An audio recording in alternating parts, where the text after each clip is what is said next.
along with my colleagues over the next 2 days of this wonderful summit.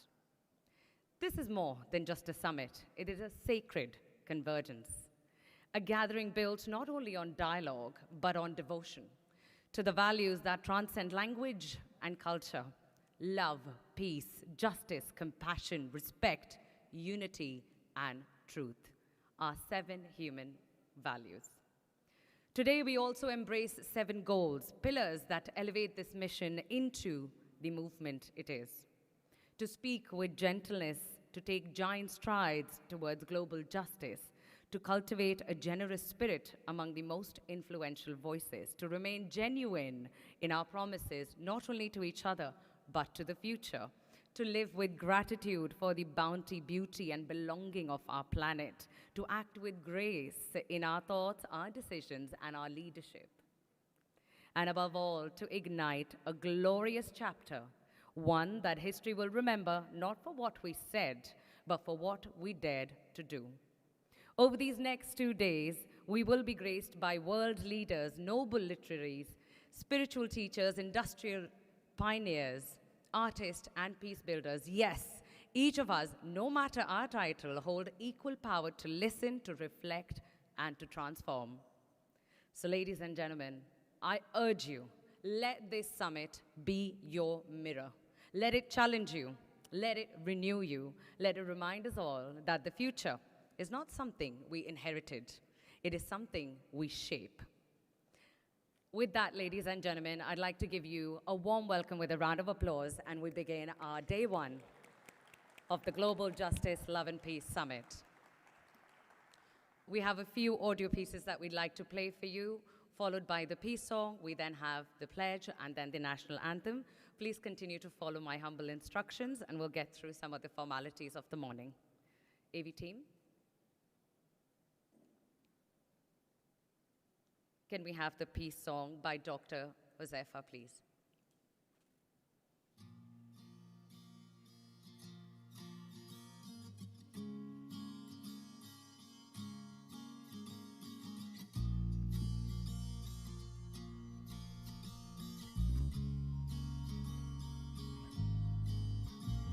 For every frown I return a smile, and for a stranger go the extra mile.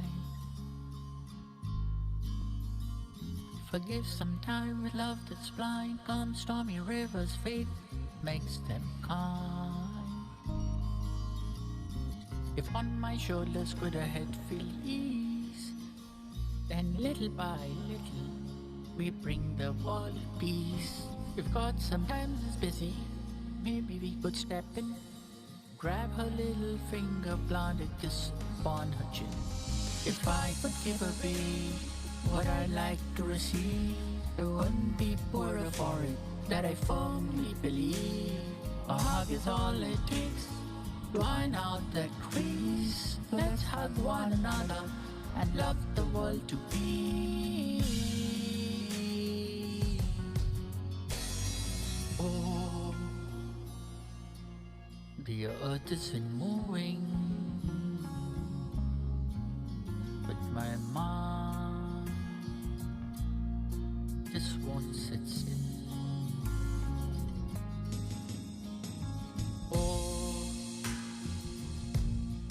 fate and our choices give us the gift of free will. Oh, to be like a child, letting go my ego just for a while. Grown up, but my heart is so young and matured, but I still have fun. Each moment is a bliss. I'm happy the way it is. We are bringing the world peace. When shattered hope falls through the green, fate's the only clue for me. I cradle how she crosses the sky, release her when she's ready to fly. There's no doubt that hope can die, but like a phoenix from the ashes rise. Fate will bring her back to life, take her place back in the sky. My eyes close in silence, My rage falls to the ground. Let all the world and its violence just drop and lose its sound. Oh, to be like a child, letting go my ego just for a while. Grown up, but my heart is so young and matured. But I still have fun. Each moment is a bliss. I'm happy the way it is. We are bringing the world peace, the world.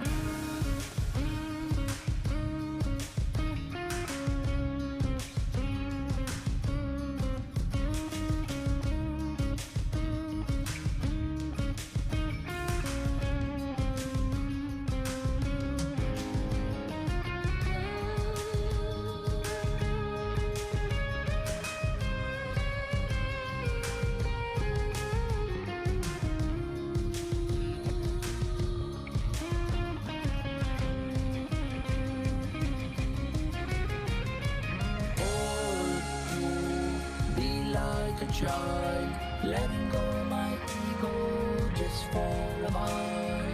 Grown up, but my heart is so young and matured. But I still have fun. Each moment is a bliss. I'm happy the way it is. We are bringing the world peace, the world.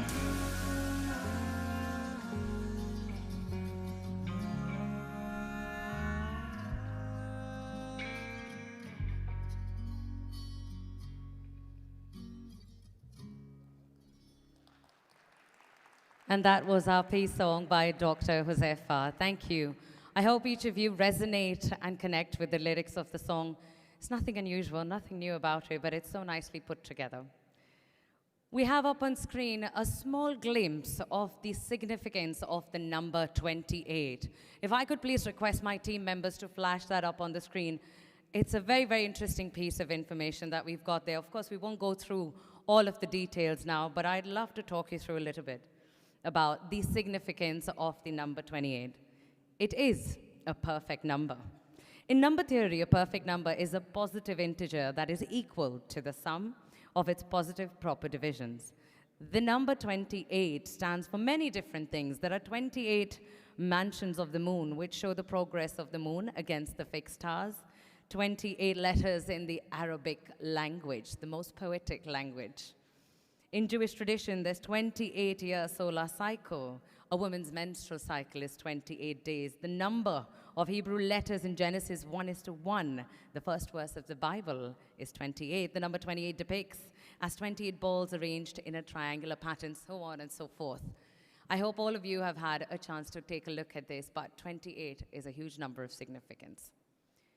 I'll move on from that anecdotal piece of information and welcome you all to please join me in taking a pledge.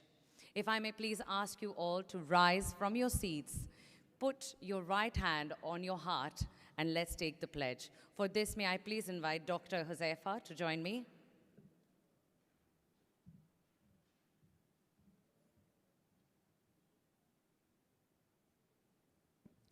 So the pledge is the following. I commit myself to global justice, love, and peace, and will spread it.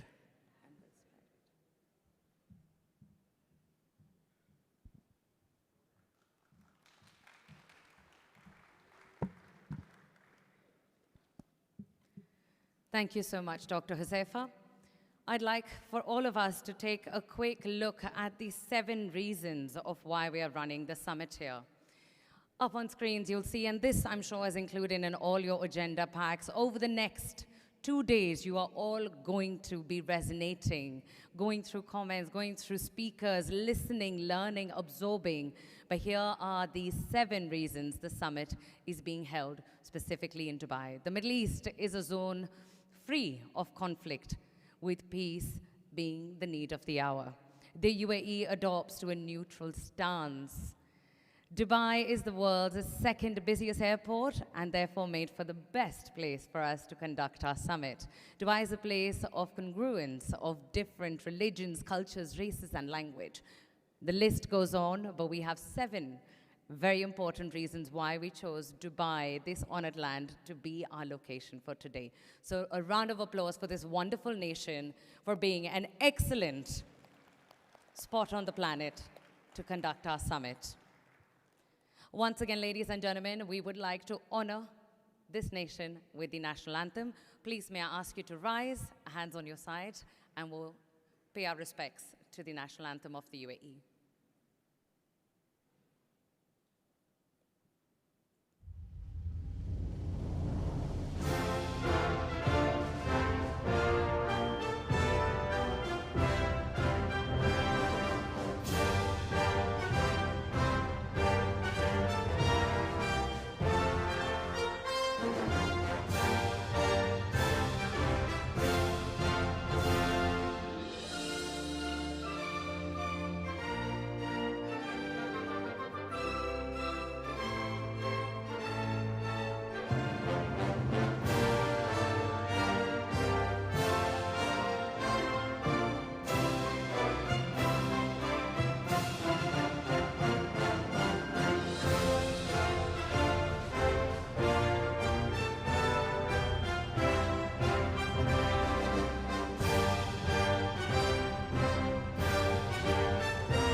Thank you, ladies and gentlemen. You may please take your seats.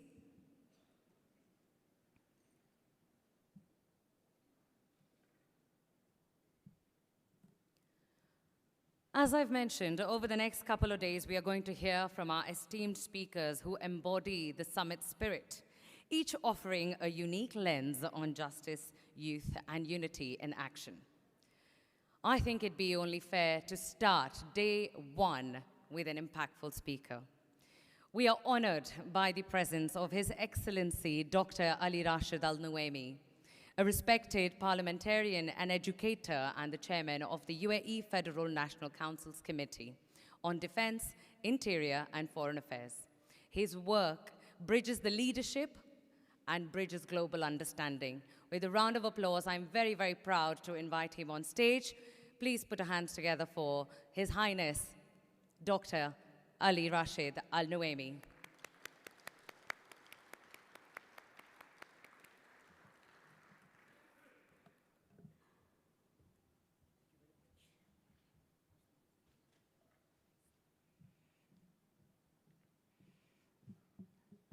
Assalamu alaikum. Good morning. Namaste. Excellencies, brothers and sisters, it's an honor for me to speak to you this morning. You know, I really feel that the values that you mentioned here are the values that we all as human beings should engage in, invest in ourselves, our families, our community, our nation, and globally. Here I'll speak about the UAE vision, a country which was founded in 1971 by a great leader who had a vision and who had the courage to take us as his people to a new path. Sometimes people, they don't understand that we are part of a region which is very conservative, a region which has suffered a lot because of hate, a region where especially the youth, their mind and heart were hijacked by extremists. But we in the UAE, we were fortunate to have the right leaders who created a different path, which we see the outcome of that investment that he invested in the last 50 plus years. Ladies and gentlemen, unfortunately, the world that we used to have and live within has changed. The world order that was established after World War II does not exist anymore. We are in a transition period now where we have to adopt. And there is voices who started creating a narrative to divide us, creating a new culture of competition based on I should win and you lose. And unfortunately, this is coming from a nation that gave a lot to humanity, a nation that contributed to the human civilization, that taught us so many things, especially when it's come to the human values. But now, things are changing. And this is where it's very important for you as leaders, politicians, businessmen, faith leaders, NGO, to understand that it's now the time that we have to come together. And that the formula of win-win, which is the new approach trying to destroy, we have to defend. We have to win as human beings. And these values that you mentioned related to justice, peace, love, are the basis that we have to fight for. In the UAE, we believe peace is a must.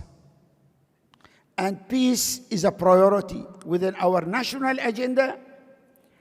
And we will not be able to get peace for everyone unless we invest in promoting peace within, first, the new generation in our educational system, showing the new generation that peace will add value to them as people, as family, as community, as nation, and at the end as humanity. And the way to get to peace, we have to believe in the values that bring us together. We are not asking anyone to change. We know we have differences. We know that there is issue that we will disagree about. But let's agree to disagree. Let's accept each other as we are, based on respect and love, and building bridges of trust. The future is within our hand, within our responsibility. This is where it's very important. In the UAE, we believe that we have to engage. And we believe that we have to build a culture where we all win. This is where, for you as businessmen from different continents, you will see that almost every week the UAE announces a CPA, a comprehensive economic partnership agreement with many countries. These CPA are based on a real partnership, a win-win. It's not an investment that we in the UAE do to make money and make profit. No. It's a way to build the bridges and to make a success for all of us. This is why, you will see that we believe when we have a strong partner who has a strong economy, that will add value to the UAE. We see the strength of our partner as part of our strength. During Ramadan, I hosted a delegation from a think tank from the West. And one of the ladies asked me a question. Ali, I want to ask you, why are the UAE is the major humanitarian aid provider to Africa? Why you are doing that? And my response was, because we do care about them. We need to invest in the value that we care about each other. And this is what you will see in the UAE. We are investing in this. And even our, partnership, our investment, now the UAE is the major investor in Africa. But our investment is not based on making money for us. It's building bridges and making profit for both sides. When we engage in a country, we make sure that the local community see the added value, that there is a change in their daily life, that they have access to education, that they have access to health services, that we create job opportunity for the local community. This is why almost every week you will see a leader coming to the UAE to engage.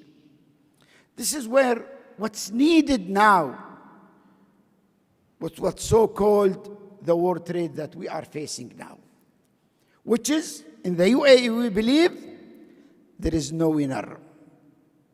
We all will lose if we engage in that.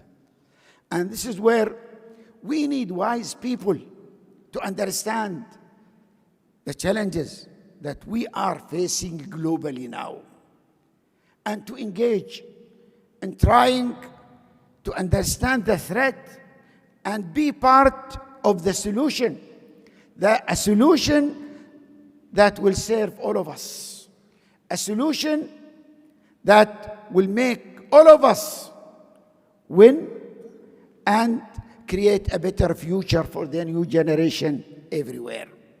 And this is where, in the UAE, we believe in dialogue.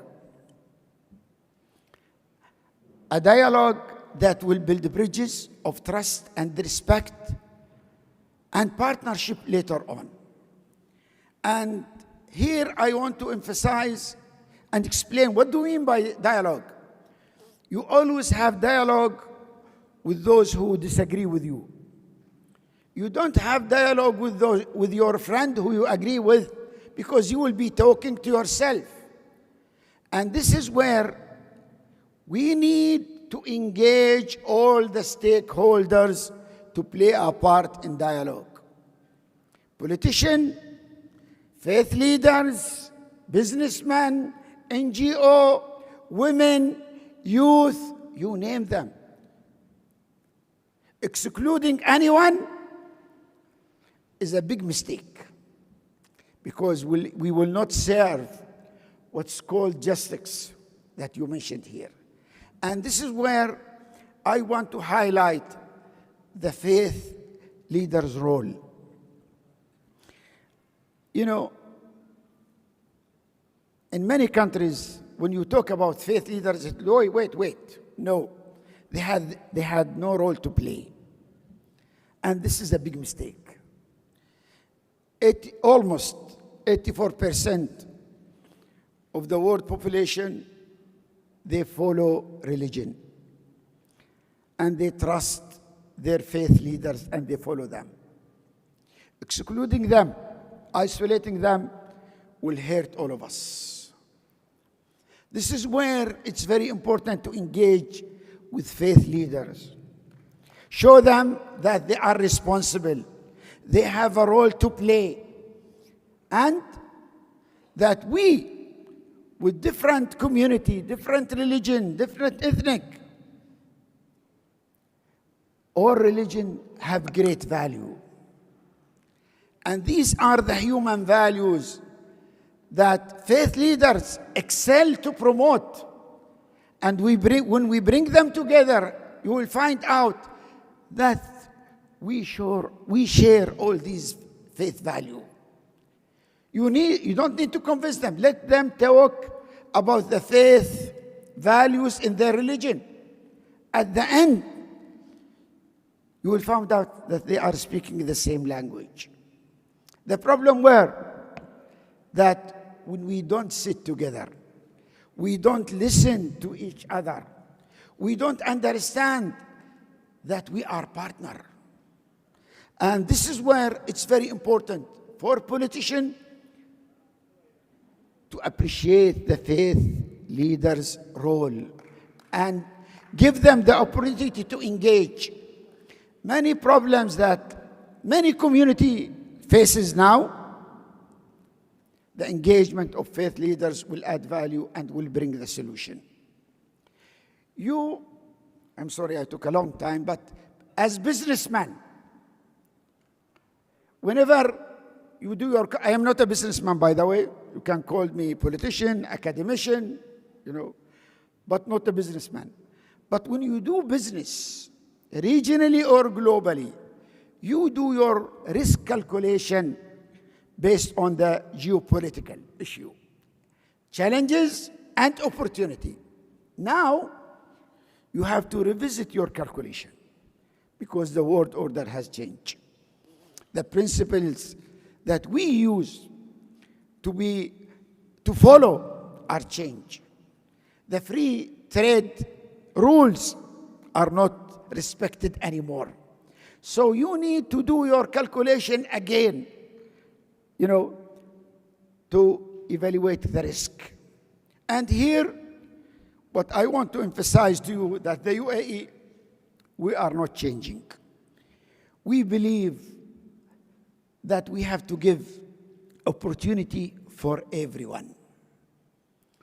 And that we have to protect the interest of everyone coming to the UAE to invest, to live, to work.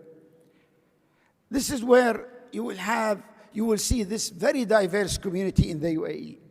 We have more than 200 nationalities. We have all ethnic, all religion, all faith. We accept them as they are. We respect them with their values and belief. The only thing which we ask for is for everyone, including the Emirati, is to respect the rule of law. Because that will bring us together and will open opportunity for us to work together, to live in peace and harmony. Thank you very much.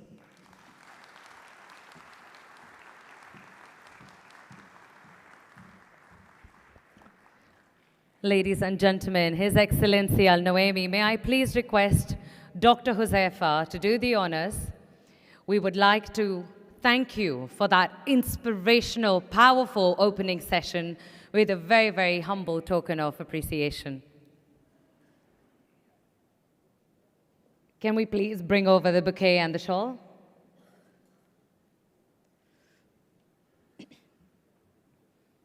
And while that walk happens, ladies and gentlemen, just a few points that I picked up.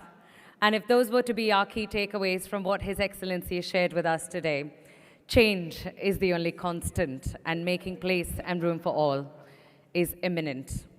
I hope this has set the tone for the summit day one. A small thank you for His Excellency Al-Noaimi for gracing us, not just with his presence, but with his inspirational words. We're ever so grateful. Thank you so much.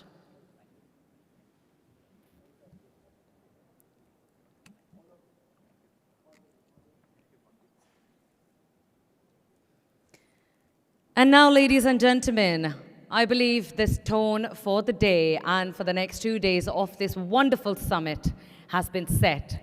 I hope all of you have resonated and it has opened your minds to the possibilities.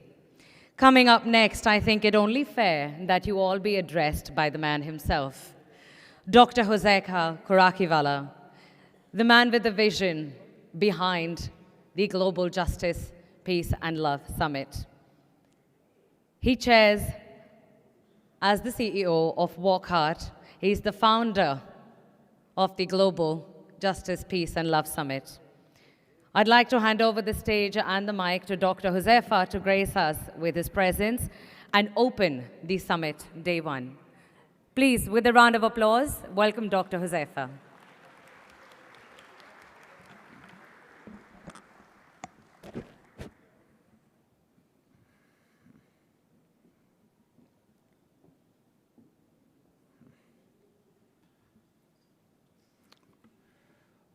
Very good morning to all of you. Dear honored guests, the esteemed leaders, the visionaries, and the change makers. It is with profound humility, gratitude, and hope that I welcome you to the Global Justice, Love and Peace Summit 2025. Today we gather not as representative of nations, professions, or ideologies, but we gather as human beings, united in our shared responsibility to shape a future where justice, peace, and love are not mere aspirations, but lived realities. We are at a defining moment in history. Our world is burdened with conflict, inequality, and division. The rise of conflict, the absence of trust, and the suffering of the most vulnerable demand that we ask ourselves, what kind of future do we wish to create? Will we continue to allow injustice to thrive, or will we rise with courage and conviction to build a world where human dignity is sacred, where love is our guiding principle, and where peace is not a privilege but a right for all? This summit is more than a conference. It is a global call to action. We are here because we believe in the power of human values: gratitude, forgiveness, love, humility, giving, patience, and truth. These are not just ideals. They are the very foundation of a sustainable and harmonious world. And these values are the heartbeat of the United Arab Emirates, the host of the summit. It is a living embodiment of tolerance, inclusion, and progress.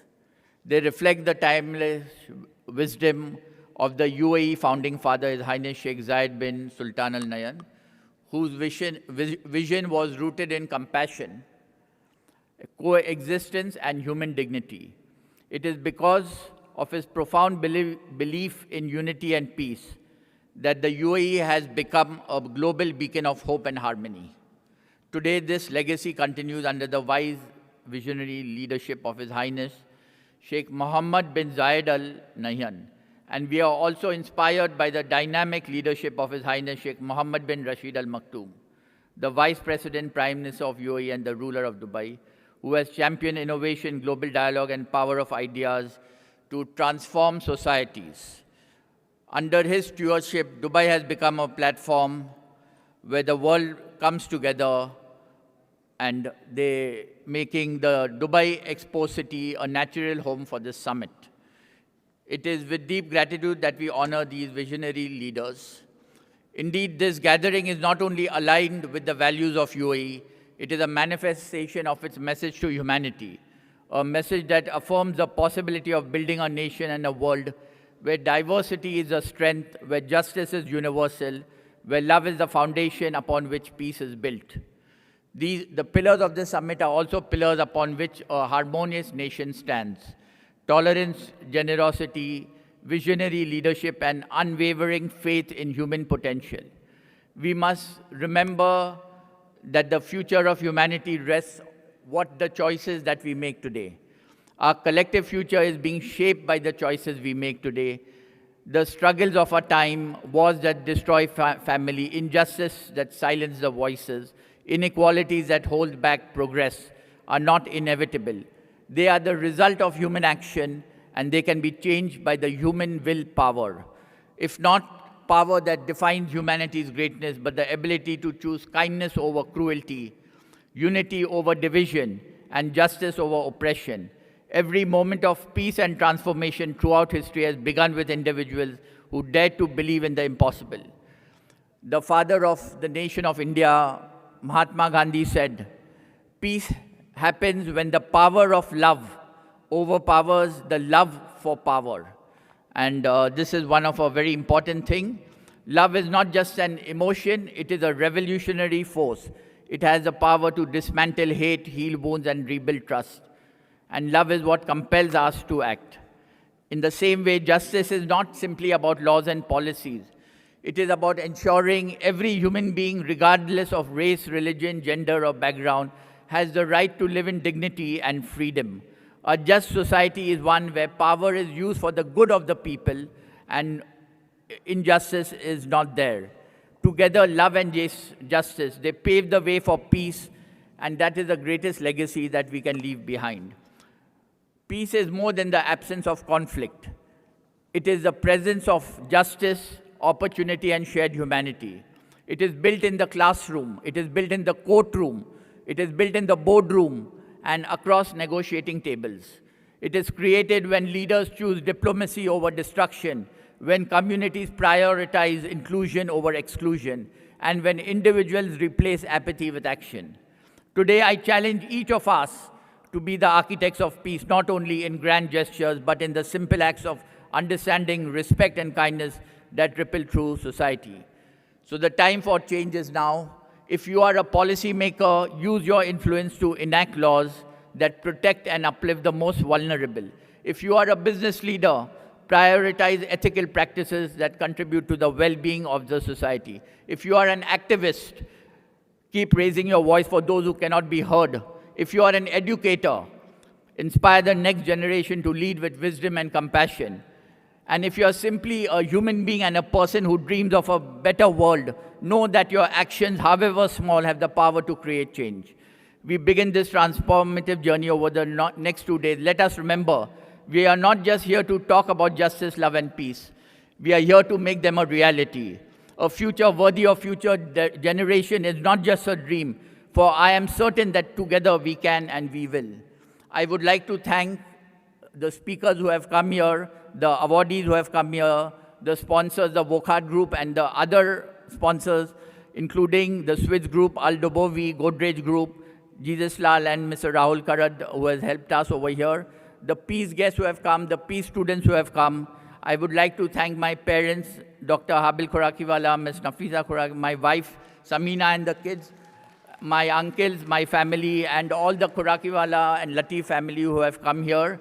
Lastly, before ending, I would just like to say something on the religions of the world. In Hinduism, we believe that it is Vasudev Kutum, which is the world is one family. In Islam, the Prophet has said that mankind is one family dependent on God, and the most beloved to God is the one most beneficial to mankind. So the Prophet of Islam did not say the Muslim is one family. He said mankind is one family. In the Christian, in the Romans, in Bible 15:7, it is written, accept one another. In the Zoroastrian religion, it is mentioned that good thoughts, good words, good deeds, and they encourage individuals to act with kindness and respect towards all, regardless of their faith. In the Baha'i religion, it promotes the unity of mankind. In the Jain religion, ahimsa is the pillar of the Jain religion, and they don't even do harm to a small living being. In the Buddhist religion, they do not judge other people, and compassion is the foundation of Buddhism. In the Sikh religion, the Sikh gurus have taught for a multicultural society and the rejection of religious discrimination. And in the Judaism religion, Noahide laws, the Talmud discusses the 7 commandments for all humanity, and they include prohibition against murder, stealing, and these laws demonstrate a recognition of the universal need for ethical behavior and a basis of interreligious dialogue. So I thank you, and I wish you all the best, and do be present for the 2 days over here, and thank you for coming here. All the best. Thank you.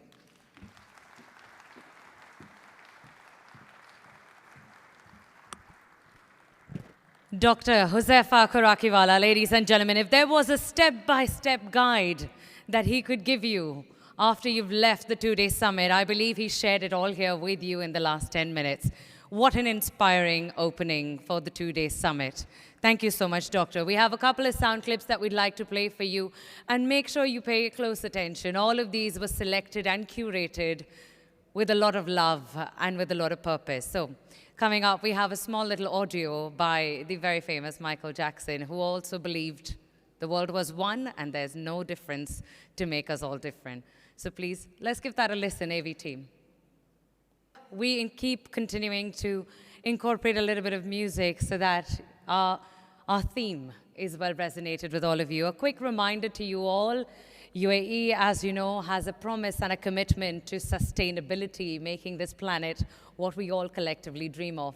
So to honor sustainability, we don't have any plastic water bottles in the vicinity.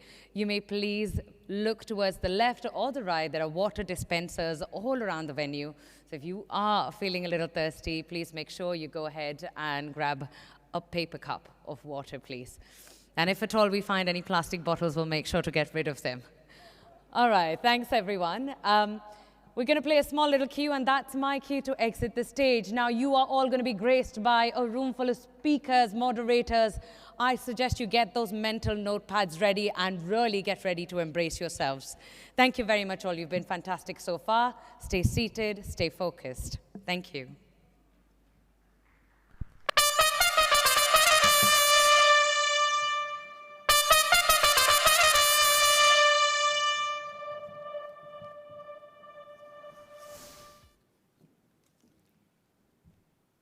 Wow, truly a beautiful feeling to be here. Towards the beginning with the opening session with my co-host Enid, in the humble divine presence of your excellencies, our spiritual gurus, respected dignitaries from across the globe who joined us here today and tomorrow, and for this magnificent celebration with the personification of love and our very special invites. Ladies and gentlemen, in a world of today, where perception is regarded as more important than substance, we all try and focus on the actual substance. But if we truly go ahead to the root cause and at the same time look forward to a beautiful world, there is nothing more that we can ask for. My name is Simran Ahuja. Assalamu alaikum. Namaste. And with lots of love and gratitude, and with all humbleness, Atithi Devo Bhava. I come from the country where we always love and respect one and all, of every religion, of every nationality, whether high or low, we all become one. We're all spiritual souls going through this human experience, ladies and gentlemen. And it's always where love is the essence of life. With love, hand in hand, always goes respect. So here we begin with our first day, our very first session. It's time for all of us to meet all our distinguished panelists and our very genius moderator who shall join us here today. They all are super achievers in their own endeavors, thought leaders and philanthropists, and it's a huge honor as the world is watching us here today. Ladies and gentlemen, gives us absolutely that perfect feeling of putting our hands together for everyone and the world at large, for coming together at our utmost prestigious Global Justice, Love and Peace Summit 2025 at the best place in the world, Dubai. Ladies and gentlemen, at the heart of every conflict, every injustice, and every form of discrimination lies a lack of respect for the dignity of others. Here we start with our first session with building blocks of peace and justice. Why? The mutual respect is the key to truly a harmonious world. So it's time for us to truly go ahead and recognize what is the true essence of respect. whether in the form of religious intolerance, cultural divisions, or systematic discrimination. A failure to recognize and honor the humanity in others is one of the greatest obstacles to achieving lasting peace and social harmony.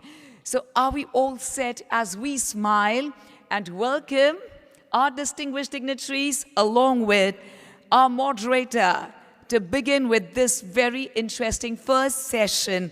Ladies and gentlemen, please join me in welcoming our moderator, Mr. Kawaljit Singh Chhabra from India. Ladies and gentlemen, the first session of this summit, and our moderator wears many hats: entrepreneur, investor, philanthropist.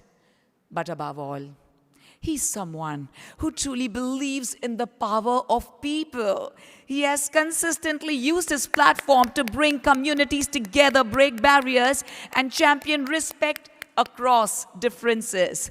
Whether it's in business or in giving back, he leads with empathy and inclusion, and in his own words, respect and understanding are the real foundations of positive change. And today, he brings that spirit to our stage. Thank you so much for joining us here, Mr. Kawaljit Singh Chhabra.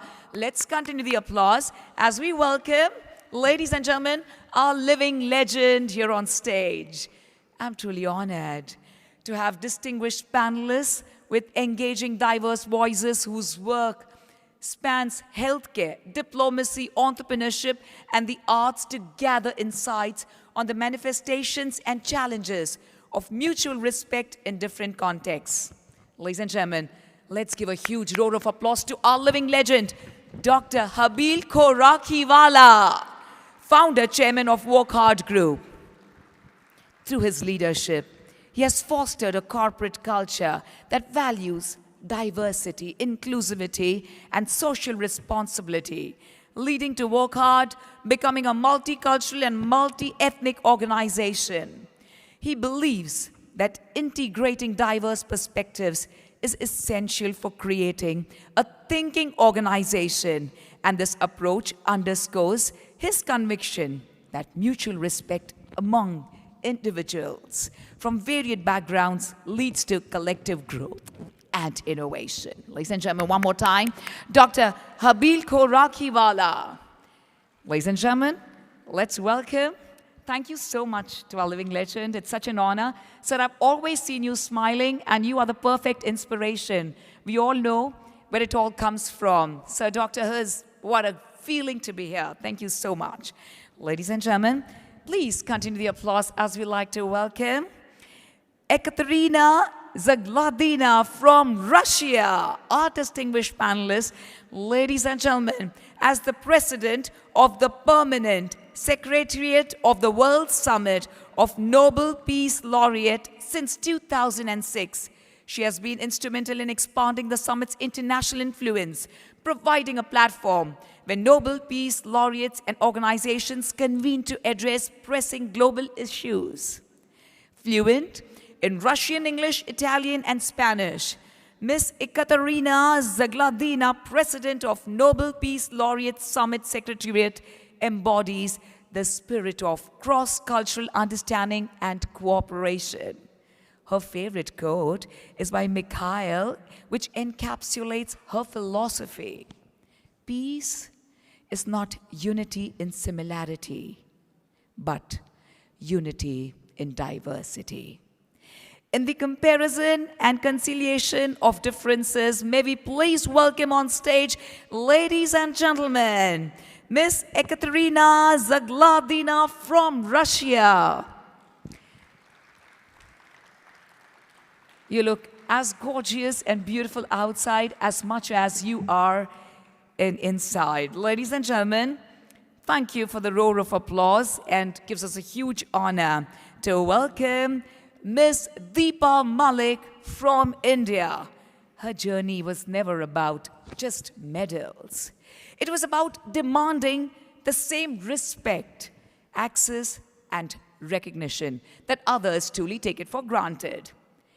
As a lady with disability, as India's first female Paralympic medalist, as the president of the Paralympic Committee of India, and now serving on the board of the Asian Paralympic Committee, Dr. Deepa Malik has turned every barrier into a platform for dignity and justice. She has challenged stereotypes, redefined leadership, and shown us that true respect means seeing people not for their limitations, but for their limitless potential. Ladies and gentlemen, today, her presence is not just functional, it is deeply symbolic. She has lived this conversation. Please join me in warmly welcoming Dr. Deepa Malik. And let's continue the applause for our visionary British artist. Ladies and gentlemen, from UK, may we kindly welcome Sacha Joffrey, whose work transcends traditional boundaries to champion unity and mutual respect. Through his record-breaking painting, The Journey of Humanity, Sacha brought together the creative expressions of children from over 140 countries, symbolizing a collective human experience. Beyond his art, he has collaborated with esteemed organizations like UNICEF and UNESCO, dedicating his efforts to causes that promote education, health, and equality. His philosophy is simple yet profound. Every individual, regardless of their background, deserves equal respect and empathy. Ladies and gentlemen, on stage with us from UK, Mr. Sacha Joffrey. Thank you so much, sir. Ladies and gentlemen, it's time for us to invite our next speaker, who has long reminded the world that respect must extend beyond people. Ladies and gentlemen, from Sri Lanka, may we kindly welcome Mr. Mohan Munasinghe, Professor Deshmanya from Sri Lanka. We welcome you, respected sir. Ladies and gentlemen, a Nobel Peace Laureate and Vice Chair of the IPCC, Professor Mohan Munasinghe has spent a lifetime showing how sustainability, justice, and mutual respect are completely inseparable. From advising world leaders to founding the Munasinghe Institute for Development, his work has bridged science and social equity, ensuring that climate action doesn't leave the most vulnerable behind. Today, as we explore the mutual respect, which is the foundation of a just and harmonious world, we are deeply honored to welcome a voice who has championed exactly that in policy, in practice, and across generations. One more time, may we please dance together for Professor Mohan Munasinghe from Sri Lanka. Ladies and gentlemen, our next panelist is Mr. Surinder Singh Kandari, an esteemed industrialist, philanthropist, and chairman at the Al Doboi Group. He's a visionary behind the Guru Nanak Darbar in Dubai, the largest Gurdwara in the Gulf region, welcoming people of all faiths and walks of life. And he reminds us that faith practiced with humility becomes an open door, not a closed gate. With folded hands, may we please kindly welcome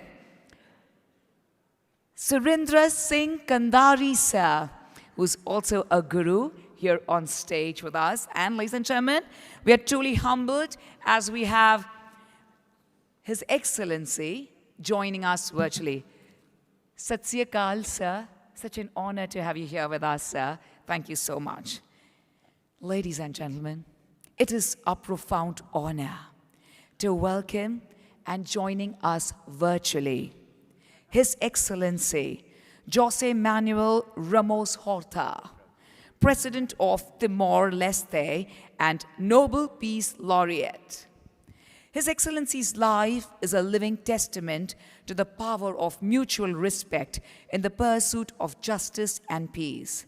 Awarded the Nobel Peace Prize in 1996 for his tireless non-violent struggle for East Timor's independence, he has consistently chosen reconciliation over retaliation and dialogue over division. In his Nobel laureate, he bowed with profound respect to the people of Timor, recognizing them as the true heroes of peace, a reflection of his deep-rooted belief in the dignity of all.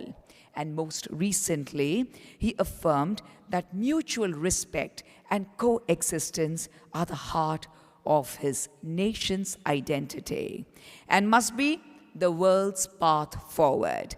Ladies and gentlemen, please join us in warmly welcoming President Ramos Horta, Your Excellency Jose Manuel Ramos Horta from East Timor, online virtually with us. And now, over to our moderator, Mr. Kavaljit Singh Chabra, for this brilliant session, Why Mutual Respect is the Key to a Just and Harmonious World. Thank you. Thank you. So good morning, all. It's an honor to moderate this important conversation on a theme that resonates deeply, not just with our times, but with our shared humanity. Today's session, Why Mutual Respect is the Key to a Just and Harmonious World, invites us to reflect on how dignity, empathy, and inclusion must shape the way we live, lead, and listen. We are joined by extraordinary voices who live this truth in their work, and I can't wait to check all the insights they'll share. So we welcome everyone here. Please. So let's start, because we have given only 60 minutes to complete the session, so we'll be quick. So we have this open panel question. So how can faith and cultural traditions be reinterpreted or leveraged to promote respect across divides? So this would be for Professor Mohan. How? Yeah, the first question for you, sir. How can faith and cultural traditions be reinterpreted or leveraged to promote respect across divides? Okay, let me just focus on the word reinterpreted. Cultural traditions can be very strengthening of mutual respect, but it can also be divisive. For example, the caste system, which has been in South Asia for a long time. So we have to choose those cultural traditions which have sustained us from the past, which will also be relevant for the future, okay?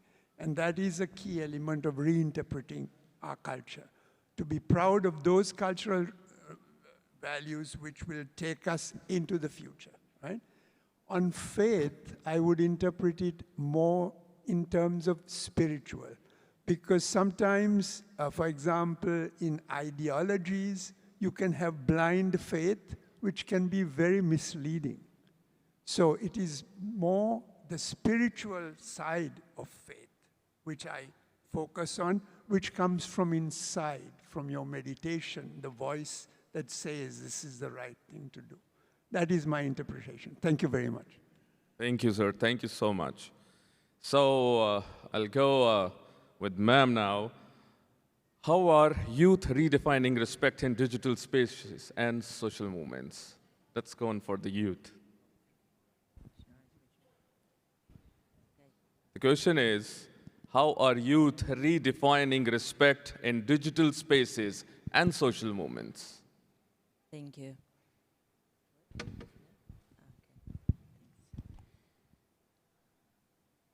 I think that this question shall be applied not only for youth, but for in general for our civilization. So I think in the last years, maybe since when the state was split from religion in many countries, not in all, of course, countries, the civilization started to head to more technocratic vision. And technocratic, so vision implies that everything is just material, not, and the spiritual part has been not forgotten, but not any more integrated into the social postulates and institutions. Of course, a lot of social postulates come from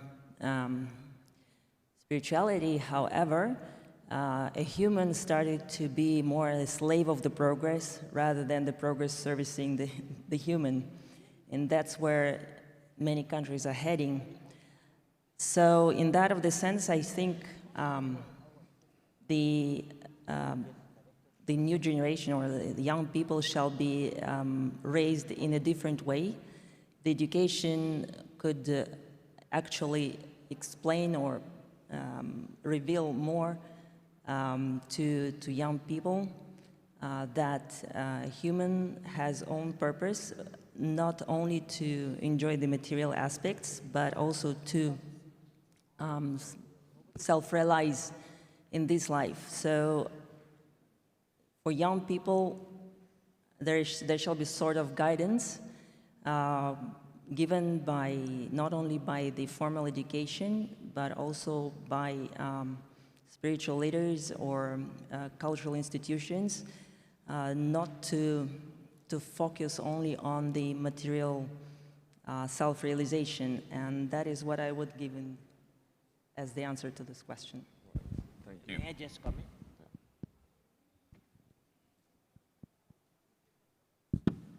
I think somebody at the sound system have a look at it, because none of us can follow each other here. So it's very difficult to conduct discussion unless the sound system gets corrected, and that too quickly. Yeah, anyone from the sound, please.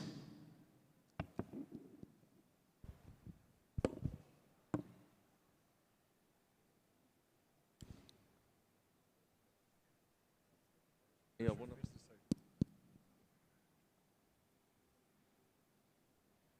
okay, so my next question is to Dr. Habil.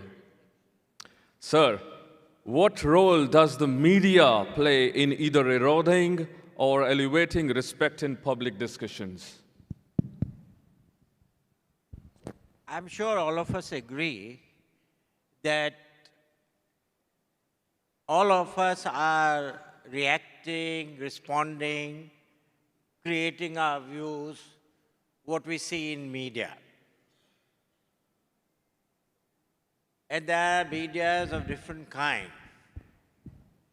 You get the news as it is, you get the fake news. And that is very difficult nowadays to separate.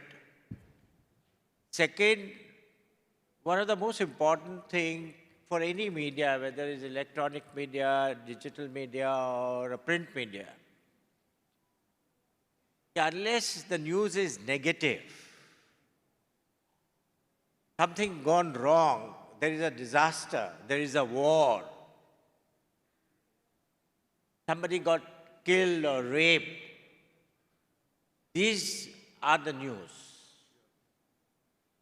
99% of the world which lives in harmony, which lives in peace, their exceptional achievement which could uplift the humanity and the spirit, they rarely get covered. So therefore, the dilemma everyone in the media would be facing, how do you create an interest with the positive news of uplifting humanity versus very easy to do a negative news? Therefore, the challenge before the media, according to me, is the creativity of communication. What they lack today is absence of creativity and innovation in communication. And therefore, it's so easy to do negative publicity of anything around us, but you need to think. But some of the things you see here and there, they uplift, like in some of the media channels like BBC and others, they come out with the achievement issue, people who have done exceptional job. And from that point of view, I think media can play an enormous role in creating harmony, peace and justice, provided they must change and they must learn to communicate positivity in as powerful manner as they do negativity. Right, sir. Thank you, thank you. And this really, media is something that really makes a big impact. So anyone here in media, you have to highlight more positive and less negative. So let's go with Deepa ma'am. Have you ever seen any examples where interfaith or intercultural dialogue has successfully restored mutual respect? I think I represent that biggest example, which is called sports. Because when we come together to play sports, we are, whether it is representing a nation, whether it is so many nations coming together and participating in a healthy competition, or when there is a team being formed in team sports, the focus is only on sportsman spirit, camaraderie, team spirit, and that can only be possible when we respect each other's cultures, when we respect each other's faith, because your timeline is same. You are together all the time. You are together under one roof. You are eating together. You are playing together. You are practicing together. Your coaches, teachers can come from different faith. I remember all those who were supporting me. The main wheelchair attendant and caretaker was of a different faith. My psychologist was of a different faith. But coming together with a common purpose, that is playing and representing in the sport. I feel sport is a great medium when all the intersections of different faith, culture, backgrounds, they come together and they celebrate togetherness. They celebrate inclusion. They celebrate mutual respect.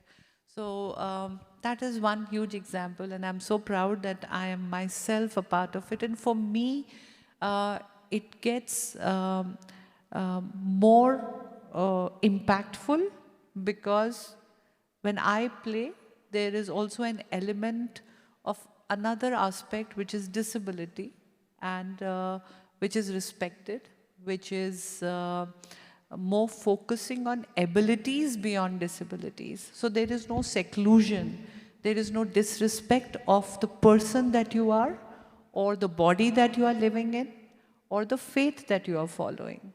It's just about celebrating oneness. Thank you. Thank you, ma'am. Thank you. So coming on to Kandari Saab. Because I have seen you have been highlighted always in media and everywhere. So I would come back to the same question from you as well. What role does media play in either eroding or elevating respect in public discussions? Powerful question. Yeah, because to the right person. I think spreading information is very important, and spreading the right information is more important. Because what information we pass on to people, those make the decisions, those make the formidable ideas. People start planning on those decisions. And so it's very important that all the information which is passed on to people through media is positive and which is productive. Negative information is always very harmful. And we as a society, we as faith leaders, we as good human beings must all be together in this, because this whole world is one family. We're all brothers and sisters. We have to support each other. And always Guru Nanak Dev Ji, I'd like to quote him here, he said always one thing, na koi Hindu, na koi Musliman.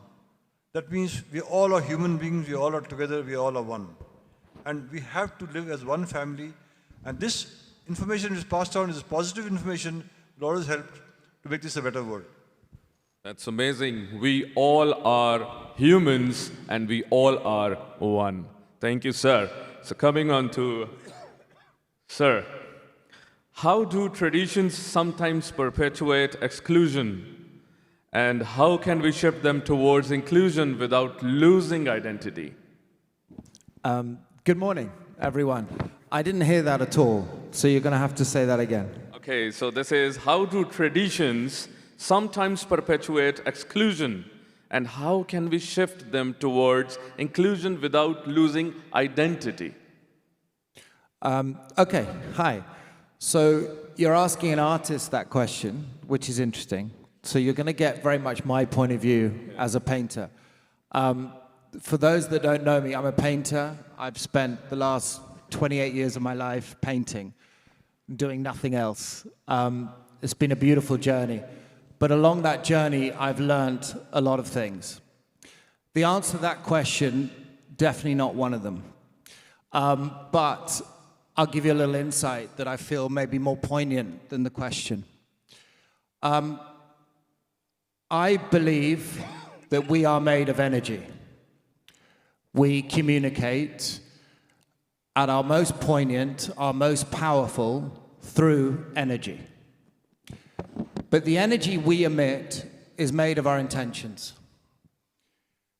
And when our intentions become questionable, when they become agenda-filled, financially driven, socially driven, ego-driven, we emit static. Our world is full of static. I can feel it everywhere I go. That's a problem, because energy cannot transmit through static. Hence the breakdown of humanity, in basic terms. So what do we need to do about that? Well, me as an artist, I believe we need to focus on ourselves. I believe we need to understand what communication is, what it means. We need to realize that the word love is the most overused word in our language and the most underused in its correct way. That's the first thing to think about. The second thing to think about is to focus not on what you make or build, not on what you create, but the intentions with which you do it.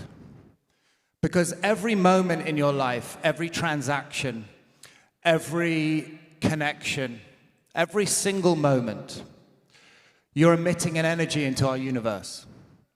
That energy is there forever. It has nowhere to go. It can't dissipate. It can't disintegrate. It's there forever. And we as human beings, we tap into that energy from a place of surrender. That's how we connect truly. That's how we reconnect humanity, through our intention, through a state of surrender, and through true connection. Then we emit an energy that is pure. We emit an energy that can reconnect humanity. That's what we really need to think about. We overcomplicate all these topics and all these points. If we simplify it to focusing on purifying our intentions in everything we do, we will emit an energy that can connect, that can vibrate at a higher frequency, that can have power and purpose. That's how we change our world. And it has to come from within, from each individual. That's something I truly believe. And as a painter, I don't focus on painting what I make or create. I focus on how I live my life, living a life of grace, so that every now and then I can borrow a moment and something magical will happen. But I have to remember that it is only a moment and it is only borrowed. And when that finishes, I give it back with grace and gratitude. And I say thank you. And then every now and then that moment comes back to me again. That's the thing I need to focus on, because I believe that our only legacy we leave this world is the energy we emit and the vibrations we leave behind. That's it. Thank you, thank you. So that means, that's amazing. So you have surrendered. Sir, so that means you have already surrendered to the universe?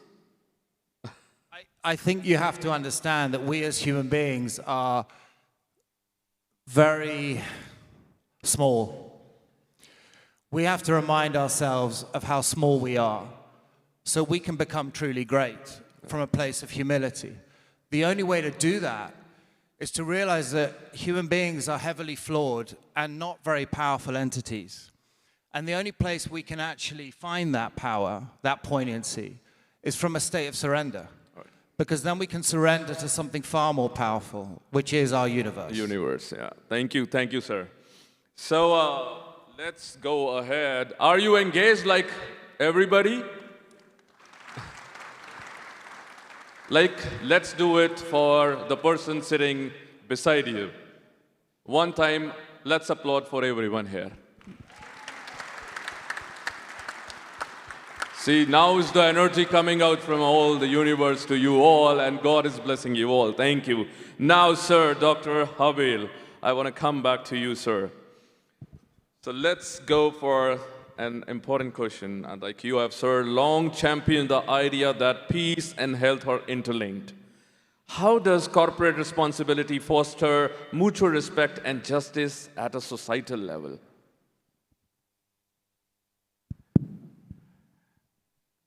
My response would be very unconventional. No problem. And what everybody would like to hear may not be there. But we are talking of justice in healthcare and the peace. As an organization, what you can do in terms of alleviating human suffering, responding to the problem which exists in society from a healthcare perspective. And if you can make a small, tiny contribution towards that, I think that is what we bring justice and peace to humanity. Just to give as an organization, there are two thoughts which is there. One is, if you see life wins. As a healthcare organization, we are in hospitals, we are in pharmaceuticals, we are in research. And this word life wins means fundamentally business takes decision all the time. And people take all kind of decision for enhancement of business. But the message across the organization is, if you have to choose between life, quality of life, or betterment of humanity versus your objective or your profits, the priority is always to the life. Now that creates a culture because you get connected. It's a win-win situation, which our chief guest said initially. It's a win-win situation because if you get connected to people with the society and humanity in a healthcare, I think you win also at the end of the day. Because you develop trust, you develop respect. So that is one aspect of it. The other thing, strategically, what our company is doing and what many healthcare companies are doing is on research. Like we chose 25 years ago to focus on antibiotic research. Today, and we chose because we thought that is the right thing to do. Today, 5 million people die every year because of multi-drug resistance. Just because there were no antibiotics discovered of meaningful men in the last 30 years. Just to get you an idea of enormity of this problem, is during COVID period of 2 years, 4 million people died. And that is why our VOCAT research, we are one of the more successful company anywhere in the world. We have 6 of the drugs which US FDA has given a fast track, but more importantly, they are getting introduced now in the next 1, 2, 3 years, which will save millions of lives. And I think that is something one can contribute in terms of real peace and justice over the period of time. Right. Thank you so much. That's very deep. And I want to say you all something. Can you hear me? I love you all. Do you love me? This is humanity, we have to be one human. Everywhere it has to be peace, love, and justice. So coming on to Ekaterina, ma'am.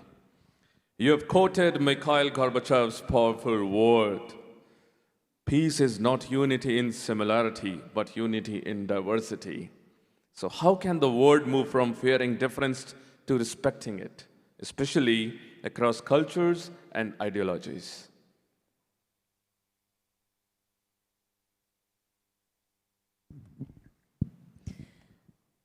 Yeah, this quote is pretty much the sense that has been repeated here. And the division, or the division is one of the main reasons to not to understand how to respect, exactly. Because the division can be created through fears, through traumas, through egos, and the unity is not something that you can build artificially. It's just a natural state of a human. But the human tends to attract many things that are negatively influencing this sense. So division, something that is then so much rooted in a human that human forgets its own true nature, original state of mind and original state of spirit. Children do remember about this, then through growing, we forget about unity, and it's like I compare it to the bees. Bees know exactly what they need to do, and I think the point here is that if human remembers or learns to understand himself or herself from inside, learns to love and respects himself and herself, only then human will be able to respect the path of the life of others, and through this love to himself or herself and to loving others, a human will be able really to naturally unify with everything, nature, universe, other human beings. But before that, many traumas, as I said, things that divide, fear of the future or regrets of the past, and traumas and social postulates maybe, of course. Yeah, so there are many things that we need to work also on social level through educational systems to actually explain to kids and maybe to adults how to deal with own inner cows, in a bad sense. Cows can have a good sense, of course, and to come to this state of unity in a natural way, that it's a natural convocation of the heart of each human rather than a training. It can be like a training, but it is more a training of a spirit rather than a training of just behavior. It's not a vitrine, it's not a facade. Thank you, ma'am. I have so many questions to ask, and we are running out of time. So, do you agree what she said, or do you understand? Did you understand? See, I really would love, because we are at, on peace, so I would love if you love everyone, and after every question, you have to give them that round of applause what they deserve, because they're really doing amazing. So, Dr. Deepa Malik, yes. What does mutual respect mean in today's world to you? Not just as an ideal, but as a lived daily practice in your field of work, and how is it different from tolerance or politeness? Thank you for this question, and I was waiting for this one because I'll just give you one example right from here where I'm sitting. You invited me here as a speaker. I'm a person with disability who uses wheelchair, cannot transfer on a sofa on which the other panelists are sitting. And if you had just placed me in that extreme corner, because all the seats were put together, that would have been out of politeness. But the fact that one of the seats were moved out to include me right next to each other, that is mutual respect. Wow. That is mutual respect. So this is something that we have to learn. I'll give you an example of my life. The same year that I win a beauty contest and I'm being applauded, loved, respected for the body that I am in. Oh my God, mother of 2 daughters and still winning a crown in a beauty contest. I received a lot of love. But just 5 months later, my tumors appear. I get operated. I struggle between life and death at the time, and my husband is fighting a war. A war. I don't know why wars happen. And I'm separated from him, living alone in the hospital. I make it through life-threatening surgeries. I survive my tumor treatments. And just when I'm learning the new body, which is chest below, totally paralyzed, I don't have bladder and bowel control. I don't have a torso balance. I don't have sensation in any part of my body below my chest. The part which is functional has more than 200 stitches and many surgeries. I'm still learning to survive in a body so that I can be around my children. I can live my life with jest and dignity. But people doubt it. They are not all the social taboos around disability. Oh, so to be nice to me is politeness. But at the same time, you're saying, oh my God, she's going to be a liability. She's going to be a source of sorrow. She's going to die in a room in her own urine and feces.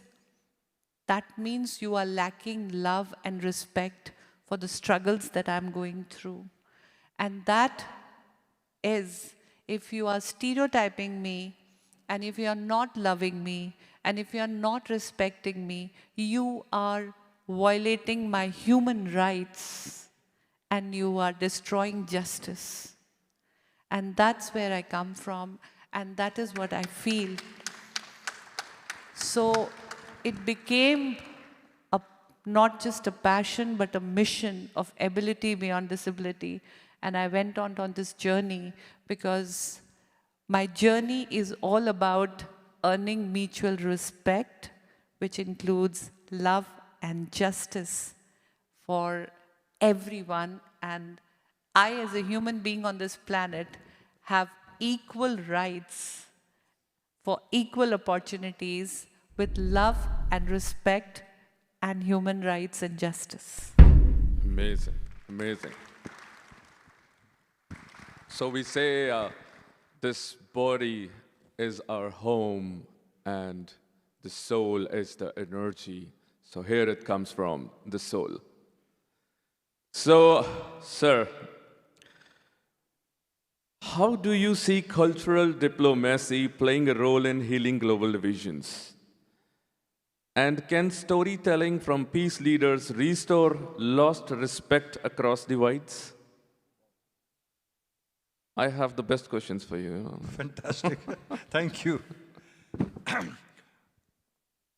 I almost believe that culture has to be spread all over the world, whatever culture it may be. This culture is binding. We exchange culture, we learn from each other, we respect each other. Because they always say, we have to respect the otherness of others. No two people are same. Some are short, some are tall, some are fat, some are thin. But we all are human beings, we all are children of God, and we all are one. But then we have different cultures. We have Asian culture, we have the Western culture. When we start mixing these cultures, when we start exchanging these cultures, when we start spreading these cultures, we are sending a message to everybody that we are all together in this journey because we are all here for a short time. Everybody, when he is born, his departure boarding pass is already issued. Only the date is not written on that. So if one realizes that very important situation, that we all are temporarily in this world, only for a short time, let us live this world happily and spread love, peace and justice. Somebody asked me the other day, you're doing such good things. Are you planning to go to heaven? So I told them, heaven and hell both are in this world. Nobody has seen heaven, nobody has seen hell. So if you do good deeds here, you spread love and justice, it is heaven. You do bad things here, God will punish you here only. So heaven and hell both are in this world. And once you realize that you can be in hell in this world if you do wrong things, you'll avoid doing those wrong things and try to do. Here again, I would say, in our Sikh religion and Sikh culture, the most important thing is seva. Now, the word seva is a Hindi Punjabi word, but I have changed the words from seva to S-E-W-A. What is S-E-W-A?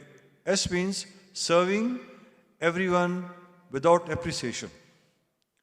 Wow. Seva is serving everyone without appreciation. And once you start doing seva, you're spreading culture, you're spreading love, you're spreading justice, you're spreading peace. And this can help us all to make this a peaceful world. Thank you, amazing. But I don't know why this arena has gone so peaceful, like nobody is even engaging, like they're so in peace. So Sacha, where are you? Yo, universe call you where? Come. Yeah, good timing. So I have something to ask from you. You have said that whether it's a royal or a waiter, every person deserves the same respect. In a world obsessed with status, how can we return to seeing the humanity in everyone? Okay, that question I heard. This question is for me as well, but... Okay, so I find it weird when people ask me this question, to be honest, because it's so obvious to me, and it worries me that it isn't obvious to everyone, and that even less people that find it obvious don't do it. But basically, the king of the country and the guy that sweeps the streets, or the guy that drives the taxi, or the guy that cleans the loo, deserve the same love and respect, and should be treated in exactly the same manner. And why on earth wouldn't they be? It's the weirdest thing in the world. I've decided to devote my life to being an artist, a painter. That doesn't mean anything unless you live your life with that intention, so that when you create something, it can vibrate at a higher frequency and it can enter the soul. That's what being an artist is about. It doesn't matter how great the thing you make is, how beautiful it is, how profound it is. If the man or woman making it isn't living a life of grace, it has no meaning, it has no reverence, it has no substance, it has no poignancy in our world whatsoever. And if I'm going to devote my life and make several sacrifices on that journey to one craft, to paint, I've got to make sure it's worth it. And the fundamental way to make sure it's worth not only your vocation in life, i.e. an artist, a sportswoman, a politician, not only is it important to realize that that's important for your vocation, but it's important for you as a human being to treat every man and woman the same. Why on earth would you treat the king of the country or the president of a country any differently to the way you treat the guy in the loo? And yet, when you meet 90% of people, they are not doing that. And that's a fundamental mistake. And you're going to miss out on the whole point of existence, of humanity, of life, the whole point, because it's about connecting. And how can you connect with human beings? How can you connect with the world if you're not living from that place of intention? If you're not understanding that the transference of energy is far more important than the words that come out of your mouth. And the only way to do that is to become that when you talk about love, compassion, understanding, unity, inclusion, it doesn't mean anything unless you embody the very meaning of that word. Then you can exude the meaning of that word through the energy that you transmit to the human beings around you, in front of you, and even across the world from you. That's the power of human beings. When we get in that state of surrender, we disconnect everything that is worth nothing. We reconnect to something more powerful. And then we can actually connect to our entire world. But the only way that happens is from a place of humility and compassion. And the best way to break that down is to understand to treat every man and woman the same. Some of us think we're doing that, but we're not. That's important. Thank you. It's like we need to bring you back from the universe. Whenever we ask you something, you go directly, huh? I go directly. And he speaks like this, like he's there. That's amazing. It's the only way, man. So, Professor Mohan, how can mutual respect be meaningfully integrated into public policy and law? That's important. And can you share an example where such an approach led to a more just and inclusive outcome? I'm going to interpret your question in a way that will, I hope, reach the audience.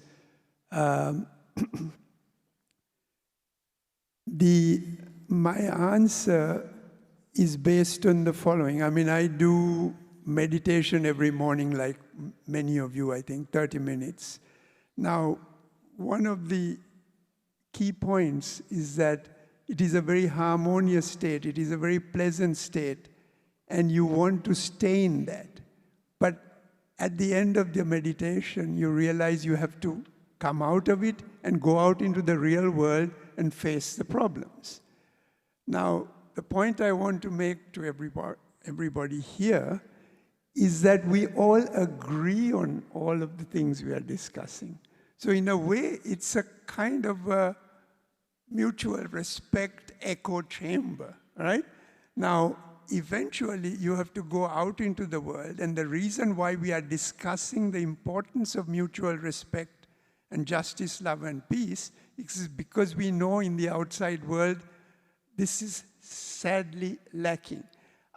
Let me give you some numbers, because I'm a scientist, okay, to focus on. If you look at there is a concept called ecological footprint of humanity, the sum total of all the resources we use in the world today, 8 billion people, right? Currently, we are using more than one planet worth. We are using close to 2 planets worth of resources. So it is very unsustainable, and we don't have 2 planets. It is only through the principles that are being discussed here that we can pull back from that. The second point is, look at the inequality that is in the world today. Where is the mutual respect when 85% of our resources are being consumed by the top 15% of the world's population? The bottom 15% consume 80 times less. So there is no mutual respect there. And because the rich are consuming so much, there simply are not enough resources to raise the poor out of poverty. So all the promises that world leaders make at these big conferences, there is no respect there. They promise, oh, we will do this, this, and the other. And decades later, none of those promises have been fulfilled. So there is, for me, poverty and inequality are the profoundest manifestations of the lack of respect, right? And the point I want to make is that when we go out of the room, we should do something about it. And that is why you have the Sustainable Development Goals and sustainability, which is the most important challenge for the 21st century for the human race. All the principles that are being discussed here are essential to achieve those sustainable development goals. That is why we are doing this, not because we love to talk to each other and agree with each other. Yes. There is a more fundamental reason, I believe. Amazing. Thank you very much. Can I give you a positive aspect on this of mutual respect when are treated well by governance and through policy making or the interest of making a law around it. I'll give you an example of my country.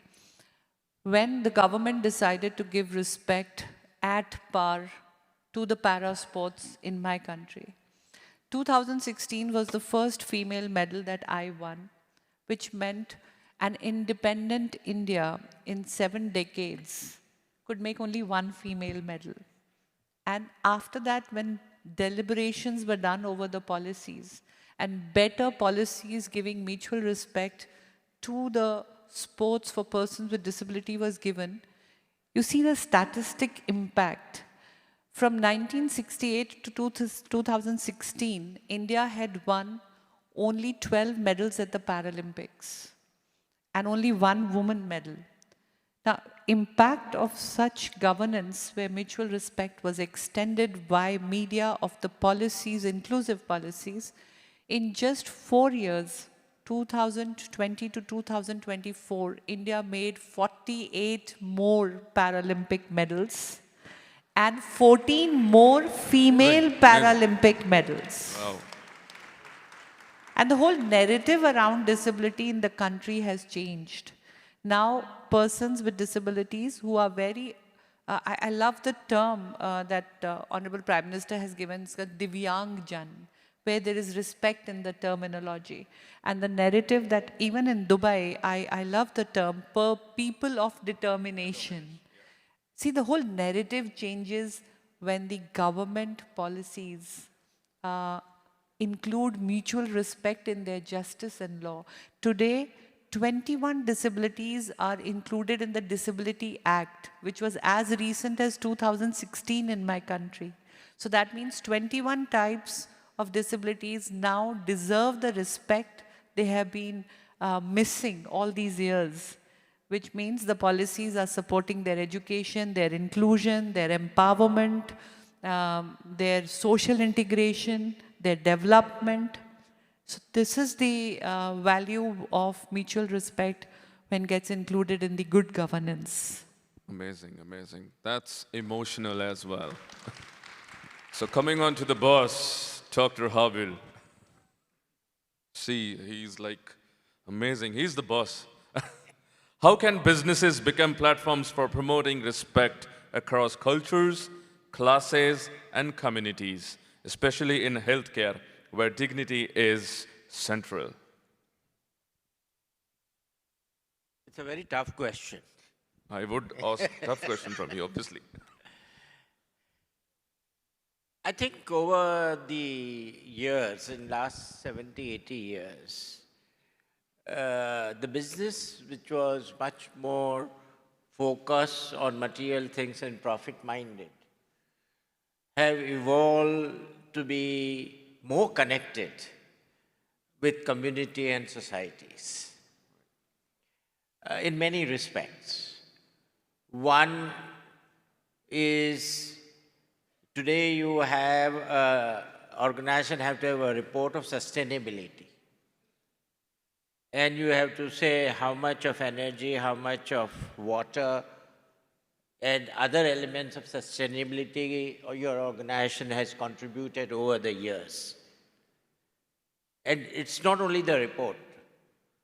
As a result of that, what happens, that the investor, when they look at the organization which have done significantly better in sustainability, they're rewarded by getting the valuation, because investors like to invest in those companies who would be there after 5, 10, 15 years than the one who is focusing on today. So that is one aspect is there. There are so many other things. Okay, my time is up. There are so many other things which are getting connected every time with the community, because the ownership has now spread, which was very close ownership over the decades. Now it is a widely spread. So when small investor comes, they want organization not only to generate profit and reward, but also how well they contribute to community goodwill. Amazing. See, I love the focus on justice. Despite the boss being speaking, and you still could ring the bell. I love that. You're very just. Ma'am, this happens only in Dubai. That's really nice. So I think the anchor is here and she's looking out with the bell that she wants to say something, huh? We would need 5 more minutes if you allow us, please. So I would want to come to Sacha. Shall I? But you take too long, you know, we don't have that much time. I'll come on to Ekaterina ma'am first, then we'll come back to you, you know. So, okay, the Nobel Peace Summit has engaged with young leaders around the world. In your experience, is there hope that the next generation is ready to build a more powerful and just world? Yeah, I'll make it short, okay. At each summit, we just say that there is no next generation. There are just humans living in this, on this earth in this moment, all together. And all together are responsible. When we say next generation, as if we are waving away the responsibility of what we do today. So we just need to learn how to give our experience to young people, but what quality of the experience are we giving? That was the main question at the summits. When I'm looking at the many discussions at the summit in the social leaders' attitudes and approaches, they are very, very fine, they are good, but we are always repairing the system, we are repairing the processes, but we don't go to the root. The root is not only to go higher, faster, but the root is to go deeper, to go to the human development. Without a human being developed spiritually, culturally, from the point of view of course, formal education, from the point of view of senses, arts, etc., without that human, we won't be able to maintain the fundament of the building. We can repair facades, we can have sustainable development goals, but we will be in the same loop all the time, coming back to the wars, to economical crises, because the human nature does not change. So I think that in terms of the next generation, the main point is to try to integrate spiritual, cultural, ethical, moral education, and that is my wish for young people. Thank you, ma'am. This is like school. I remember my, young days. The bell happened and we used to run away, and here, see, we are sitting. These are peace ambassadors. So, coming on to the closing, I'd like to ask you again one question, sir. How can faith, traditions collaborate to amplify respect and coexistence rather than conflict and division?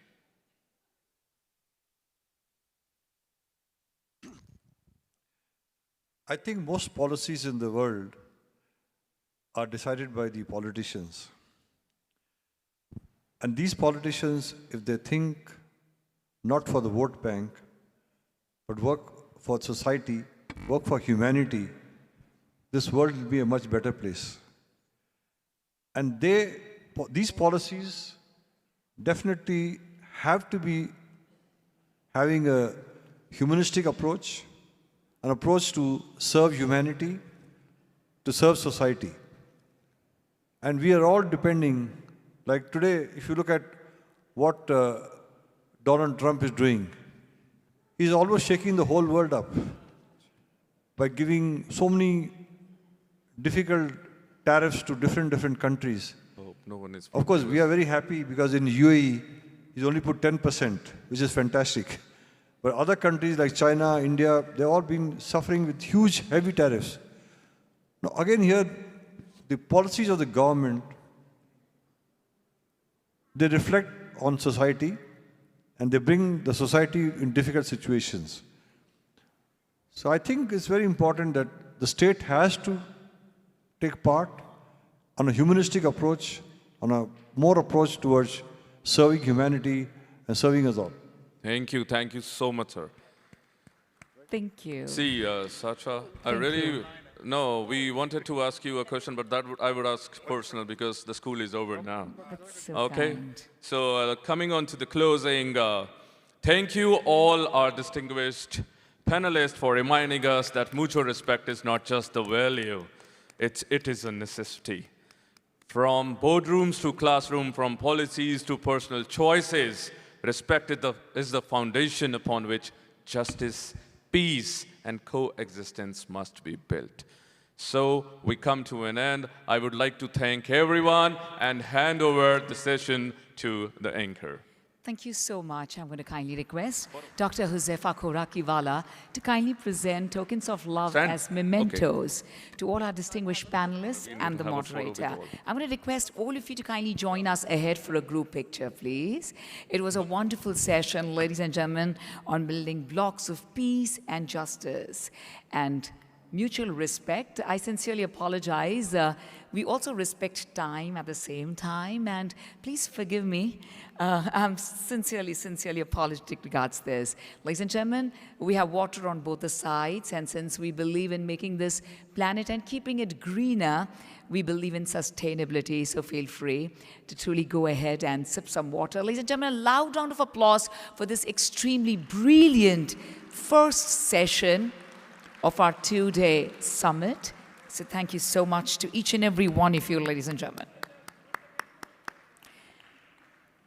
Respect is not just a value, it's the foundation of justice, coexistence, and a world where peace is possible for all. I'm going to kindly have the memento for Dr. Habil Korakiwala, India industrialist, Chairman Wokhard Group, my lovely ladies, to kindly present the mementos. We go a little faster. Ekaterina Zagladina, Russia, President, Nobel Peace Laureate Summit Secretariat. Dr. Deepa Malik, please come. A lovely memento for Ekaterina, please, ma'am, to kindly step forward. Thank you. Dr. Deepa Malik, please. Sacha Jaffrey ji, please. Thank you so much, Dr. Josefa Korakiwala, for presenting these beautiful mementos as token of love from all of us. Mr. Mohan Mungasinghe, please. For now, it's Sacha Jaffrey. Thank you. Come faster. You can go ahead. No, this is not the one. Mr. Mohan Mungasinghe, please. Yes, please, that one. We'd also like to thank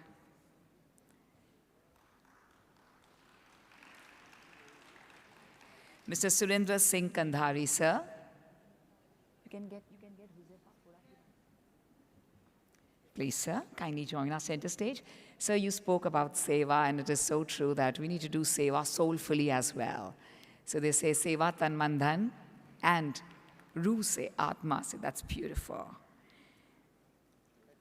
And now, ladies and gentlemen, for brilliantly moderated by Mr. Kavaljit Singh Chabra. A huge round of applause, ladies and gentlemen, for all of them. We appreciate your personality and your energy, making sure that everyone has smiles, joy, and happiness on their faces. For the moderator of the session, darling? Sure, sure. Meanwhile, I'm here to thank each and every one of you for this brilliant, absolutely brilliant first session. Thank you so much to one and all. And it was completely soulful conversation, not just coming from our heart and our minds, but from our soul. Well, ladies and gentlemen, as we all know, we're all spiritual souls going through this human experience, and it's always about love which binds us and connects us. So thank you to each and every one of you. Thank you very much. Thank you, sir. Very kind of you. Ladies and gentlemen.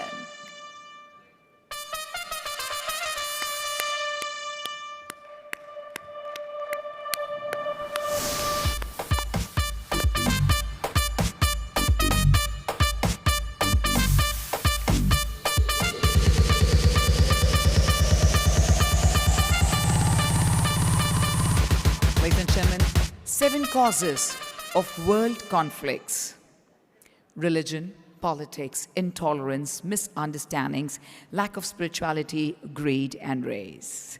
Ladies and gentlemen, I'm going to see you post-lunch. May we please, for our second very amazing session, invite my co-host once again, the very lovely Enid. Thank you.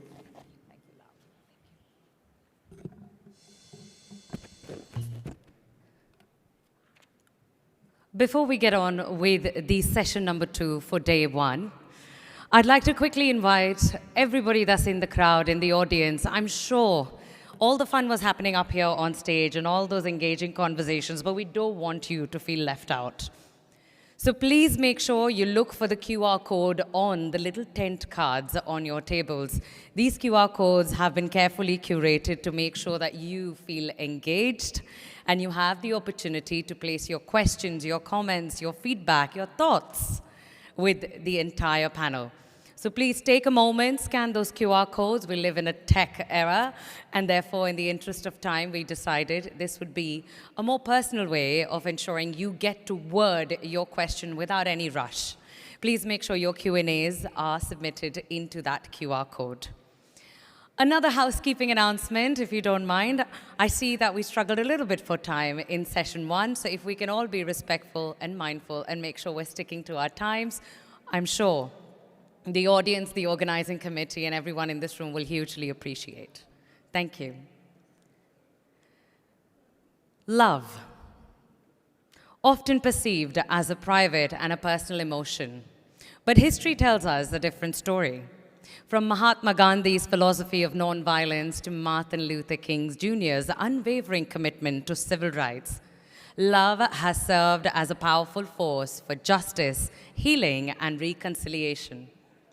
Far from being a sign of weakness, love has been the moral foundation of some of the most transformative movements in the world. This session today invites us to ask, can love be meaningfully woven into the fabric of governance, law, and leadership?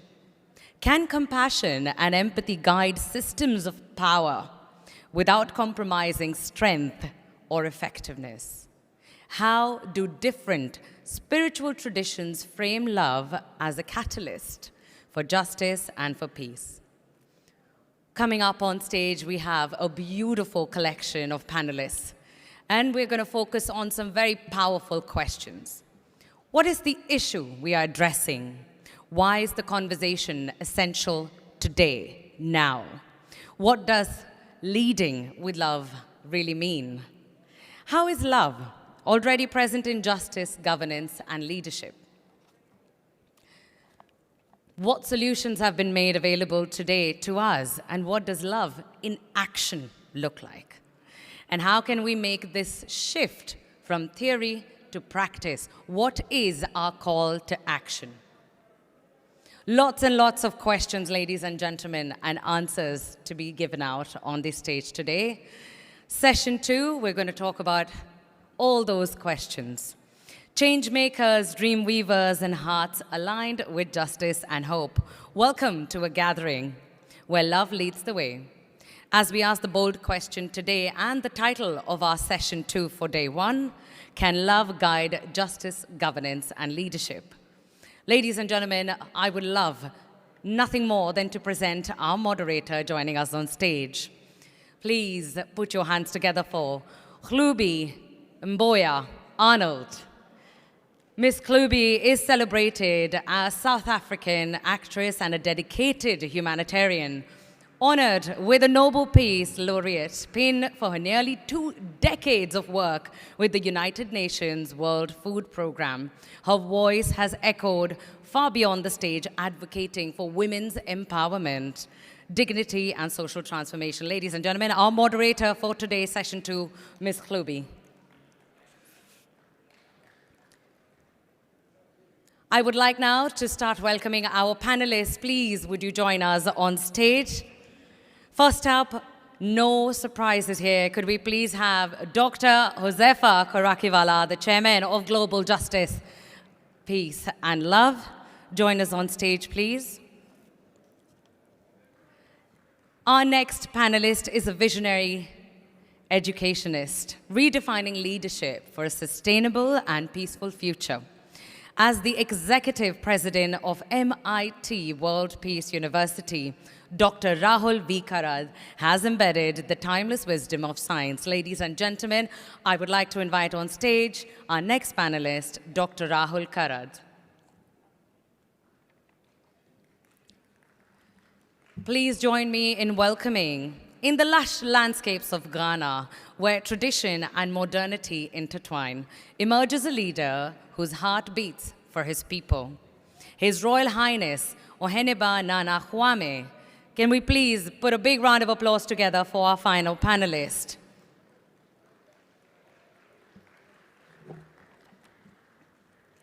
Just a reminder of our housekeeping rules.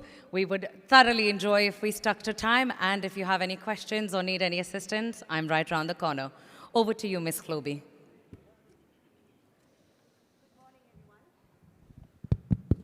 Good morning, everybody. Thank you so much for that energy. It is so contagious. So I was beautifully introduced. My name is Khlobi Arnold, and I'm from South Africa. And humanity in the African context is called Ubuntu. Now, Ubuntu is the prolific expression of the spirit of harmony and humanity, of care and compassion, of response and respect. And in my language, and it's so nice to say it right here in Dubai, it's called isiXhosa. And Ubuntu means umuntu ngumuntu ngabantu. I am because you are. I am because we are. Welcome, ladies and gentlemen, to our second session of day one. It is leading with love. Can love be the guiding principles for justice, governance, and leadership? This morning, we ask exactly that question. Is love seen as soft or sentimental? Can it become the very strength that guides justice, policymaking, and power? So our answers begin in this beautiful conversation. Welcome, gentlemen. Welcome, doctor. So, are we online with His Royal Highness? I cannot see from here. Let's continue the oh, yes, hello, Royal Highness, how are you? From Dubai, thank you so much for joining in on the conversation. So we'll be starting off with an open panel to each of all of us. What does love mean to you, Dr. Hazai? Good evening, everyone. Love is a very important word, and I think love means to care for someone.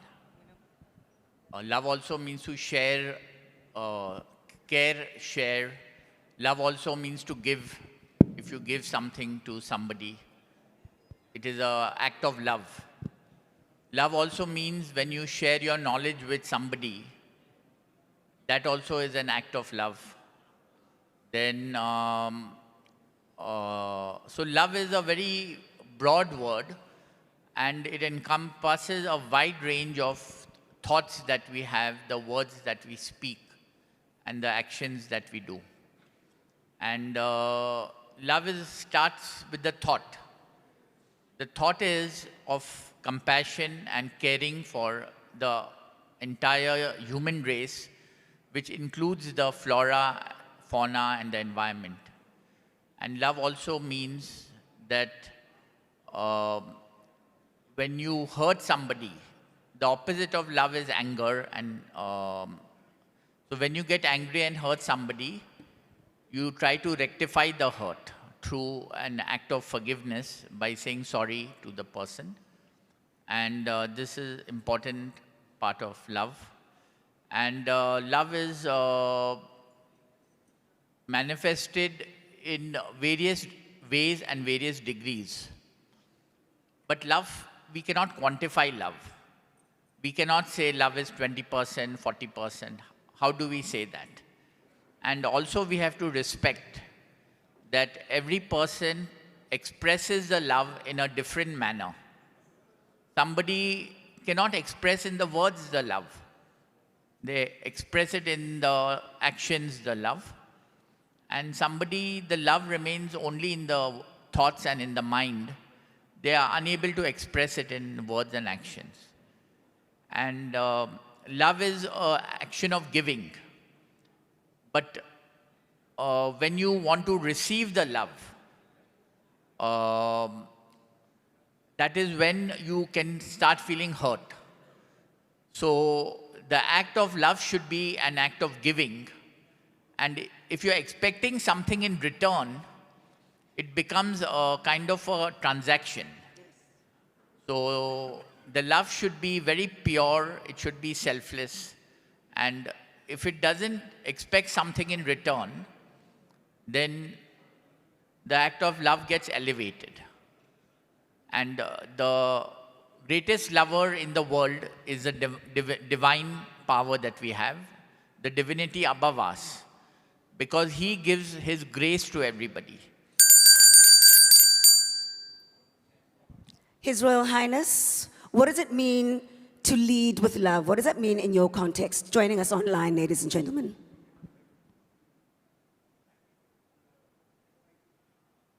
Okay, that connection is just deliberately... Oh, there we go. His Royal Highness, leading with love, what does that mean to you? Thank you very much. I'm very grateful for this opportunity to talk about this important topic. In fact, as my colleague Panda has said, love involves sharing humanity and love for your people. If you love one another, it gives the society peace and harmony to live together. The act of love comes in a form of giving, not how big it is.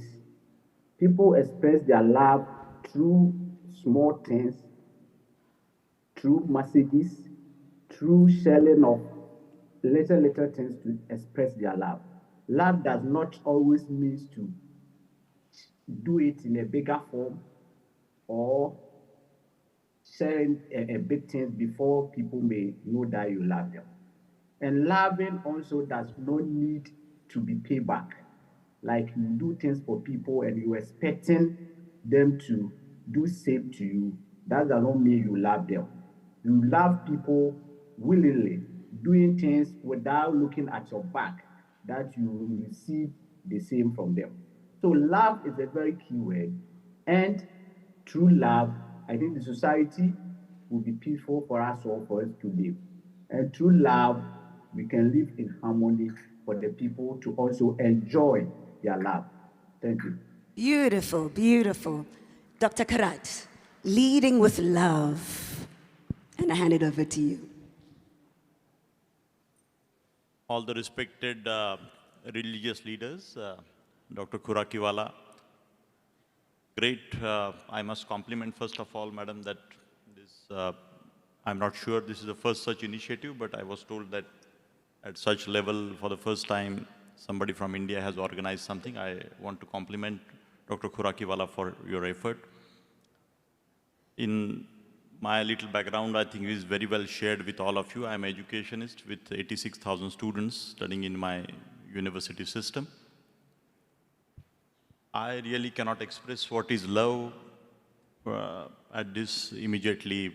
Of course, we all know what love means. Of course, there are all kinds of love is again a subjective. Somebody may say, I want to kill somebody and I love that. But I think compassionate love is an important aspect, I feel, and we all are here. And I think some such co-creations, we as a humanity, we as a world, I think many such conventions we have to hold. This is a continuous journey from so many years, from bad to good, I mean to say. We are continuously evolving as a society.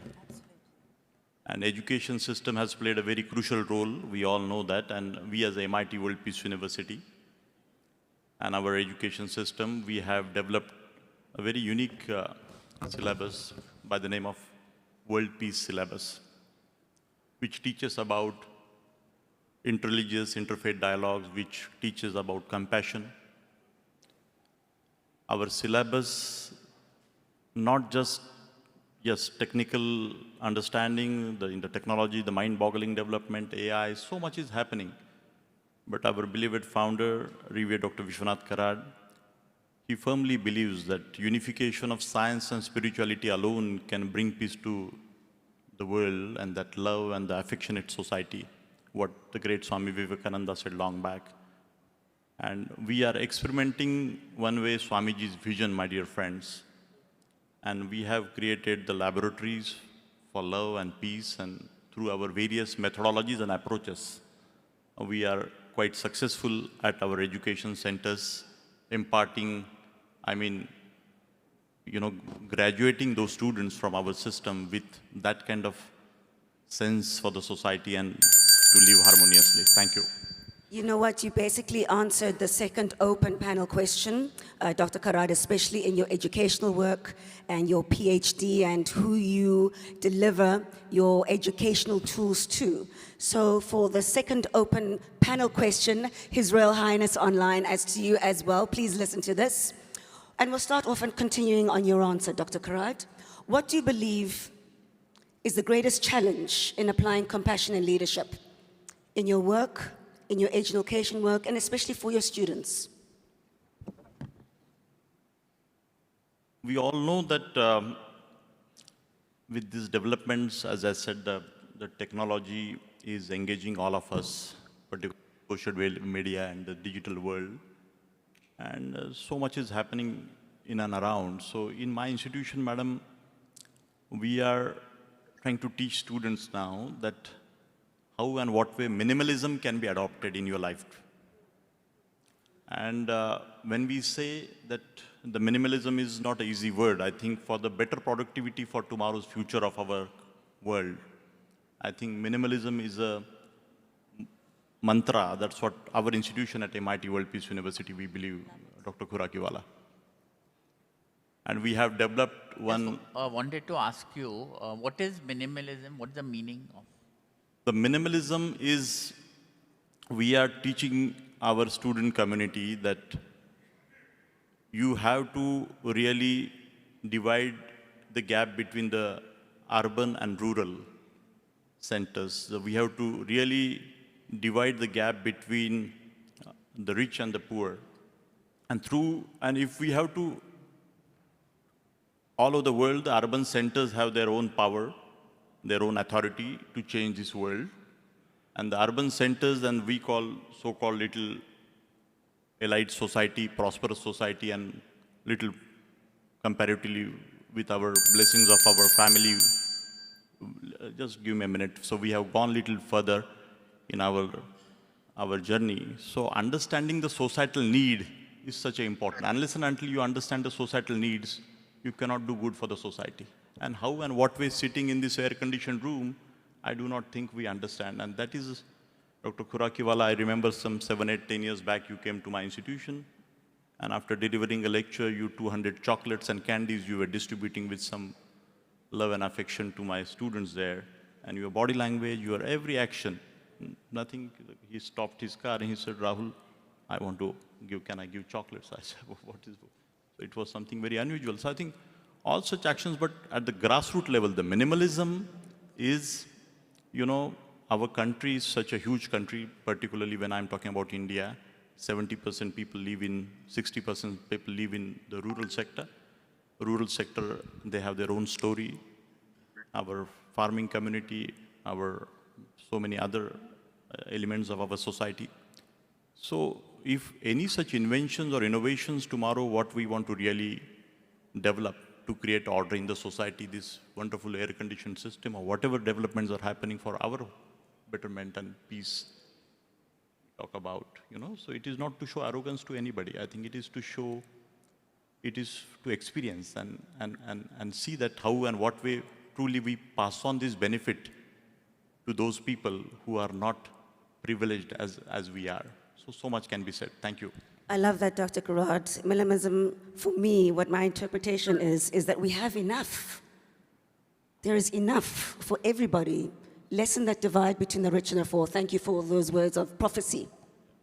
And Yes? quickly here, I want to add, in our life journey, this 18, 19, 20-year age is also very beautiful, my dear friends.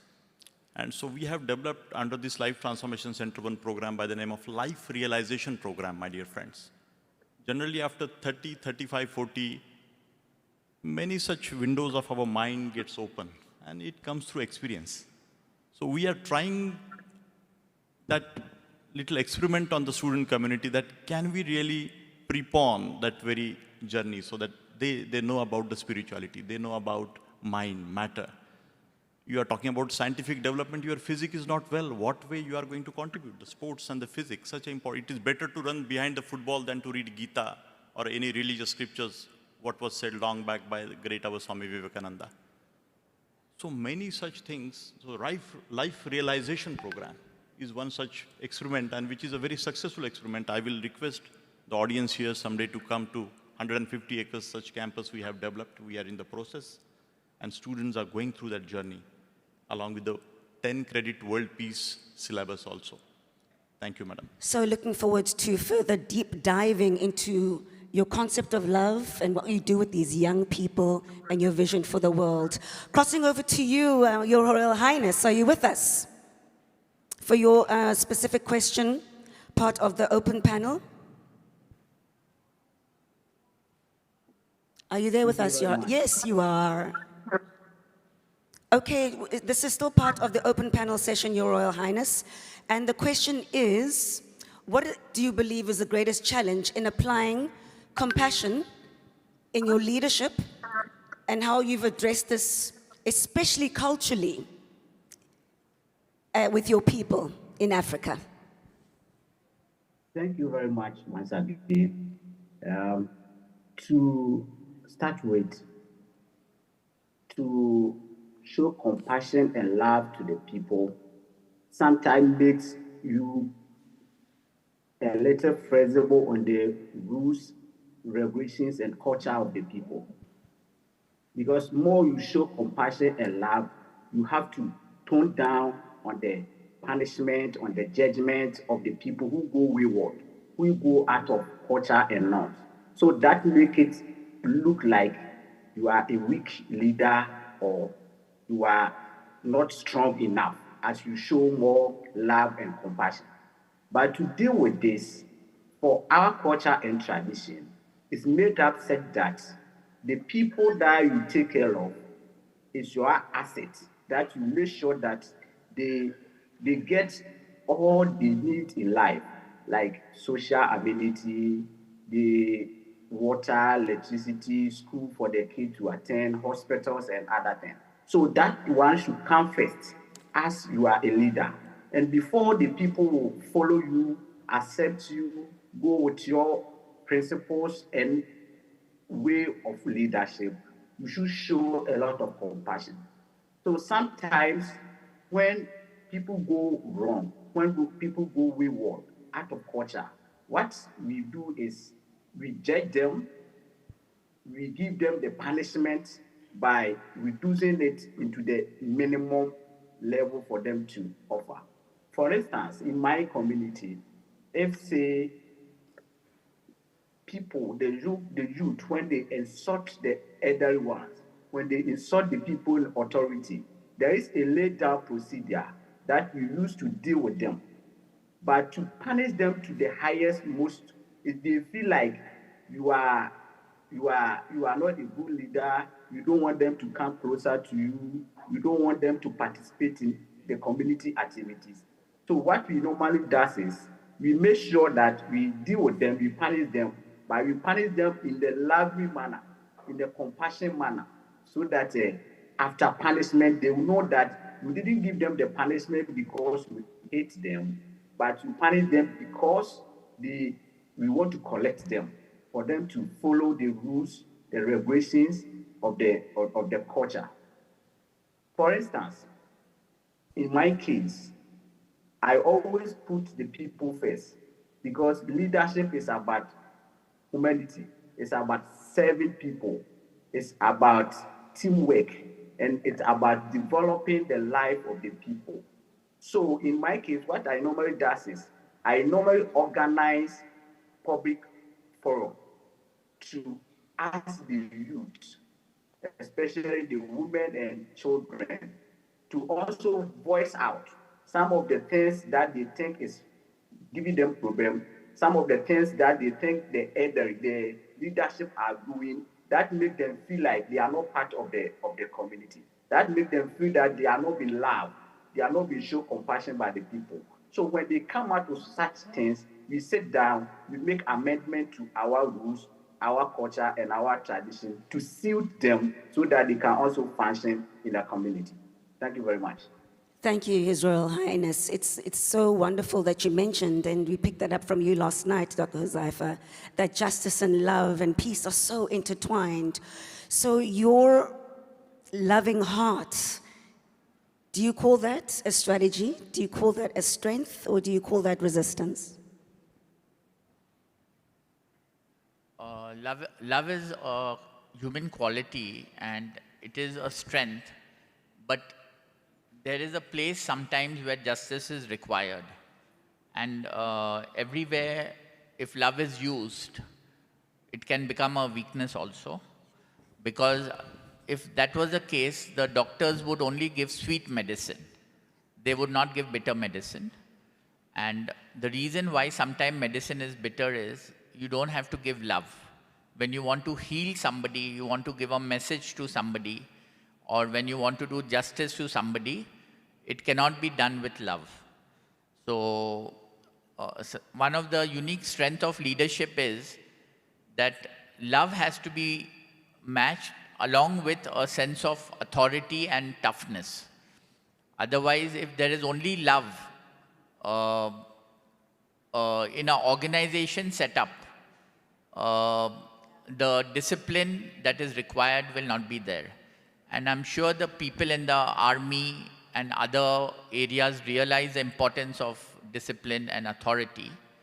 And love is very important in interpersonal relations. And love, if you see these 7 human values, which the chair that you are sitting on, love is there in all of them. If you talk of gratitude, that is thankfulness, it cannot exist if there is no love. How can you forgive somebody if you don't have love in your heart? And if you are not humble, how can you say the word sorry also?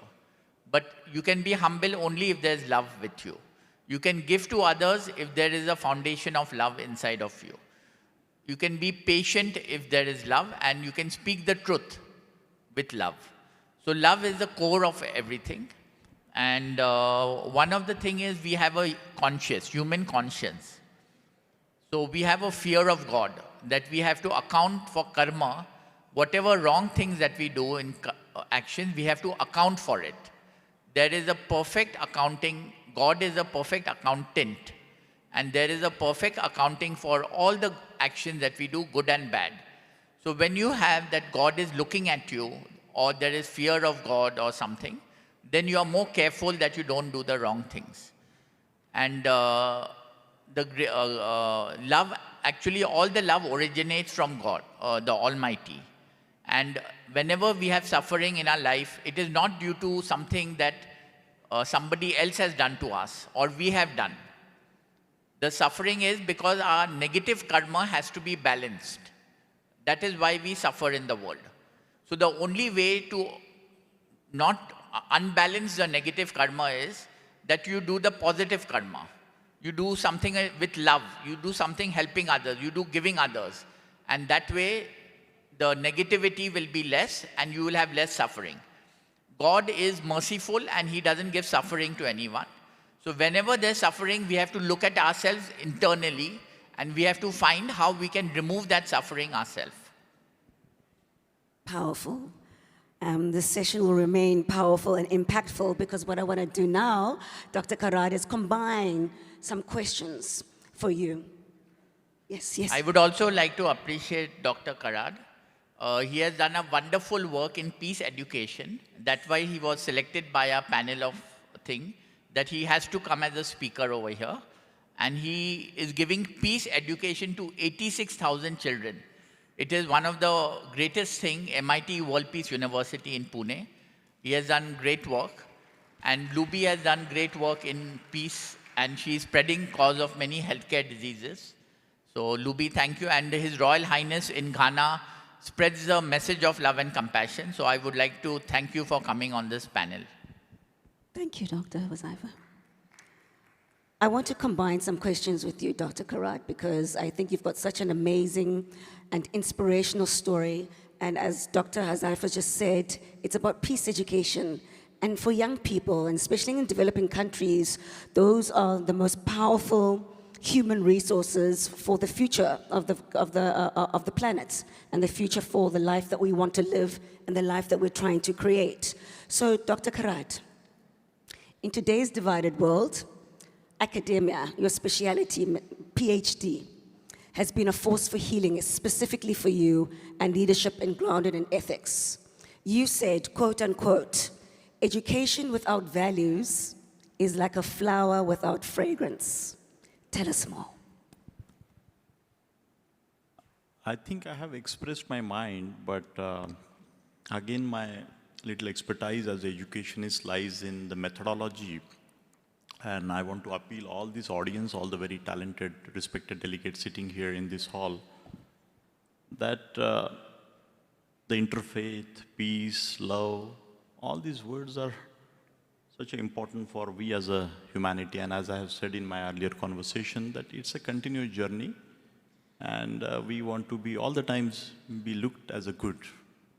I want to be seen as a good person. I'm a good person. Mr. Kurakiwala want to say, we are good people. We are, and it's a continuous journey which is happening, but what is a method? And there are again, most qualified, competent people also have done such a shame on humanity in last 20, 30, 40, 50 years, much before that also. I do not want to really communicate on those episodes. The most talented people in US or India or every parts of the world. So here, my dear friends, I want to just say that what can be the method of teaching learning? And I think these are the 4, 5 very important influencers in our whole world, wherein I feel education is a very powerful weapon, and 20,000 or 20,000 higher education institutions, primarily the universities of the world, they have to really come together. Of course, there are a number of forums, but I want to appeal on this forum, and I'm taking this opportunity, and I was very curious that such a wonderful destination, UAE, has given a very wonderful message of inclusivity, the Ministry of Tolerance and Coexistence, and all such very innovative idea. And thanks to the leadership here, recently the huge mandir of BAPS was also inaugurated by Honorable Prime Minister. I was also there for that program. But pertaining to this very subject, so my feeling goes that the content what is being developed worldwide through cinema, the media as a very powerful agencies of this very world, my dear friends. And of course, last but not the least, the politicians, the leaders. In my country, my dear friends, I have started my country's first school to develop the future politicians. We wanted committed, honest political leaders for our country. And people laughed on us and my institution, and that how can there be one such school which can educate youngsters to get in public life. But we are experimenting on student community, and we want ethical leadership. So that is because the religion and politics, they both go hand in hand. We all know that various countries' constitutions have evolved with some of the inferences from our religion also. United States, our country, and but again, the state subject and the religion, both how majority of the countries they have separated. And so much can be said on these topics, my dear friend, but the methodology and who are the people, and that's how I think here we have, in the name of His Excellency, the Leadership School in Dubai. Likewise, in my country also, we are promoting, my dear friends, that all the legislatures, there are various provinces, some 30 provinces, and everywhere we are in the process to establish leadership schools in every legislative assembly of my country. The model which is successful in my institution 20 years back, which we initiated, and we want committed, honest political leaders. We want, and I think through this lawmaking, because simple one message, can we establish one such ministry in every parts of the world? Can United Nations and somebody can think that the the Ministry of Tolerance and the coexistence can be established. I'm really fascinated, though our country, very DNA is there about spirituality, and so much is, India's history is such a rich country, such a rich history, my dear friends.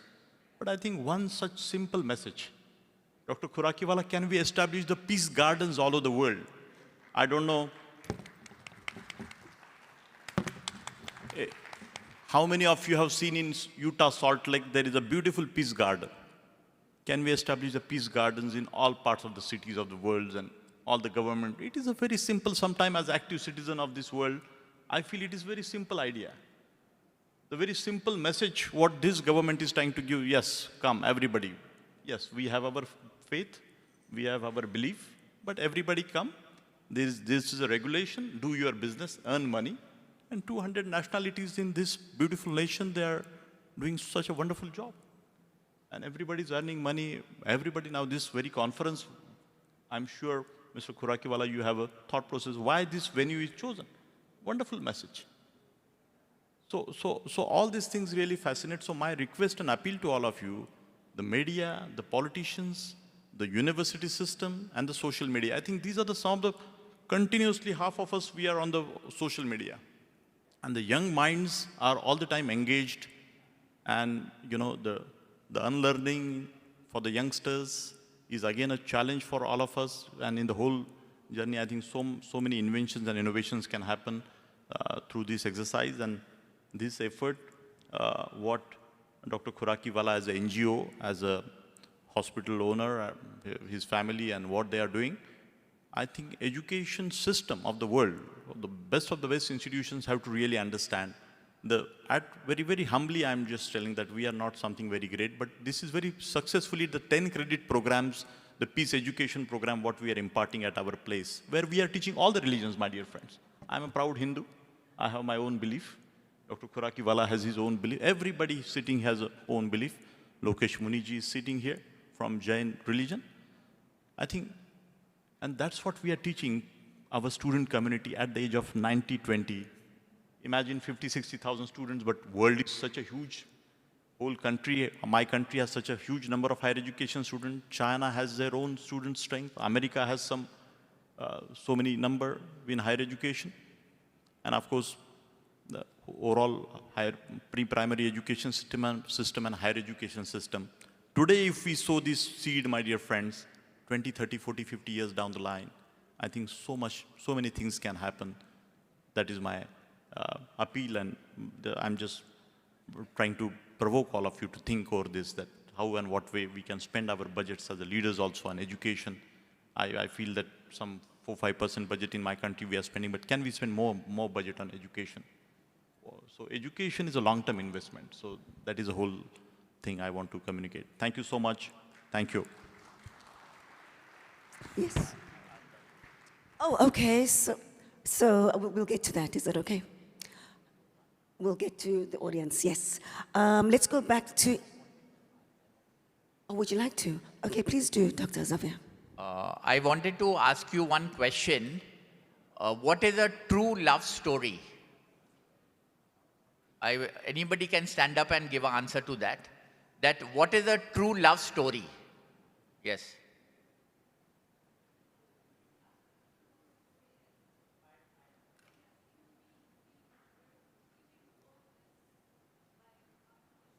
Yes, so you are saying true love story is when human beings give unconditional love. Yes, yes. There's a mic for you. Right. Mic. There's a mic, ma'am. Yeah. It's when we are here on earth, giving everything unconditionally. Right. This universe is serving us, Okay. which give us a view about how love is by being giving in this universe or on this earth. And from this comes justice, because we will start accepting everyone the way they are without any discrimination. Right. And then there will be no war, and then there will be peace. Thank you. Thank you. It's a very nice answer. Anybody else would like to share? What is a true love story? Yes, over there. Mr. Siroya? Yeah. Yes. Hi. Namaskar sabko. According to me, a true love story is loving yourself first. If you love yourself, you will be able to love everybody and respect everybody. So loving yourself, and then the second would be loving the environment and the universe we are in. Thank you. Okay. So it's a very nice answer that if you don't love yourself, how can you love someone else? Yes, Dr. Yasa, right? Yes, yes, please. Mike, please. Team. Mike, yeah. The mic people have to run little fast. Thank you so much for giving the opportunity. I think the love, it's not only an emotion, it's a driving for sustainable development. Okay. When you love yourself, as he said, love the people, love everything, it's help to create a real economical sustainable development. Okay. It's not only emotion, it's in art. Okay. This is one thing, come from feeling. And concerning peace, I'm very proud to say that we made this garden for peace in Sharm el-Sheikh in Egypt. We were the first one in 2004. We made the peace and love in this garden called Sharm el-Sheikh for Garden for Peace. This is the official name. And we invite everybody to bring flag of its country and a plant. And we put the plant on the land to grow every year. Thank you. Okay, thank you, Dr. Yasa. It was very nice to hear about this. Thank you very much. I think we will go to the panel. So according to me, a true love story is that which has no ending. Wow. There is no ending to a true love story. Can I speak? Last, yes, from the audience. Yes, please do. Thank you, madam. Thank you, Madam Boya. Yes. I think Tulsi Das has very clearly described. Siya Ram mai sab jag jane, karahu pranam jori jug pade. If I define spirituality in 3 words, first stage of spirituality is give, which has been mentioned several times. Second stage is love. And third stage is seva, service. So love is our form. We are love. God is love. So story does not end. Story starts with our creation that we are love, we are peace, we are unity. Thank you. Thank you. Give love and service. Dr. Xavier, you've started a real big movement. Now everybody wants to talk. And honestly speaking, it's so good to hear from the audience. So let's keep this going. Are you with me? Yes, let's keep the audience. It's nice. It's nice. Yes, you've started a movement. Okay. Hi, good afternoon. Pooja Rai here. I personally feel the real love story is when you can at least be on a journey of completing a vision and a mission of a lost loved one, despite of your needs and wants, doing everything ethically and in a humanitarian way. So as they say, love story, the story keeps going on, but giving it selflessly. I don't know whether to call it seva, but yes, doing out of love and completing someone's mission and vision. Thank you. Thank you. Selflessness is part of a good love story. We have over there. Well, thank you very much for the opportunity. I'm Apostle J. Aaron Wright, senior from Liberia. Regarding the issue of love story, for me, I have one word, and that word is sacrifice. You don't need to love somebody because they love you. You need to love somebody because our Creator set the stage to create every one of us in one lens, and that lens is His image.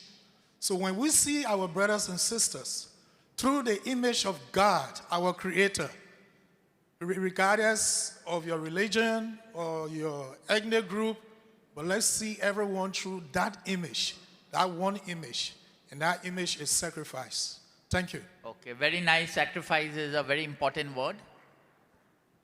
Last one. Okay, last two. Hi, my name is Madeline. I'm from the Philippines. When we talk about love, to see love is to see each other as a soul, that every soul is naturally made of love, peace, joy, natural power, and purity. With this, if I see each one of you on your natural form as a soul, created by the Creator as a form of love, then I will always have that unending love to each and everyone. So it's easy to connect when we connect from love to love. So it's the soul that recognizing the soul is recognizing love, recognizing peace, which we all possess. It's just we have to emerge it. Thank you. Beautiful response. I think just for the concept of time and moving the day along, we're going to take one more question from His Royal Highness, and then Dr. Karad, we are going to do the final remarks. And that's the session for today of session 2. Okay, Your Royal Highness, African culture, our continent, in preserving that culture, specifically in your land, how do you nurture compassion, especially among elderly people, and of course, just as Dr. Karad does, the youth? Thank you very much. In Africa, Ghana culture, the leaders are expected to show love and compassion. Their position is position of trust, not for selfish gain. So the moment that they will appoint you as a leader, you have a duty, a role to pray so that you show love, compassion, and affection to your people, especially the youth, old age people, and then the children. For the old ages, what we normally do to show affection and compassion to them is taking care of their health, their daily upkeep. For example, if like an old age person falls sick and taken to the hospital, it is the responsibility or the duty of the leaders, the traditional leaders, to make sure that the person is well taken care of at the hospital by paying for their hospital bills, providing some funds for them to be used to feed them and other things. And when we come into the youth and children, it is our duty to provide quality education and quality healthcare to them. For example, in my area, which is a very deprived communities in Ghana, where the government overlook a lot of things because they are living in rural areas. What me and my team as a leader have done to show affection and compassion to the youth is make sure that we give them education. We are able to build a school, infrastructure, giving them learning materials, paying for their tuition, and other things. We also, in the process of building a community health care center, which is almost 70% complete, which after finishing it, we give free health care to the youth, to the old age women and children, so that they will also live healthy. As the traditional system in our country is said that the leadership is to serve the people, not the people to serve you, as I've already mentioned before. And the authority of trust, that the people should know that if even the government fails them, the traditional system is there to support them in the field of making sure that they have their economic activities. Like our case, the farmers, you support them with farm input, farm machineries, giving them farm education so that they can boost their productivity, especially cocoa production. In my area, which is the Western North region of Ghana, we produce almost 40% of the Ghana cocoa that we sell to the world market. So to make the people to have more funds, more resources to take care of themselves too, we provide services by engaging farm community education on their farms, giving them farm input, giving them farm machinery for them to be able to boost their agricultural activity. So to show compassion and love to the people, our system as traditional leaders and cultural maintenance is such that we should love all of the people, especially the old ages, who have not have any access to do labor to take care of themselves. So we show more affection and compassion through all these things that I've been able to mention. For example, we also include that inclusive decision making, Yes. especially the young ones who are coming. You know, nowadays we are living in technological world, and these youth are well versed in IT system. So we include them whenever we are making a policies, whenever we are taking decisions, so that we will not be left behind. Time. Thank you very much. Thank you so much, His Royal Highness. Thank you, Dr. Kharad, very much. And thank you so much, Dr. Huzaifa. May we leave here with this truth. When we lead with love, we don't just change systems, we change people's souls forever. Thank you so much for being part of this vision.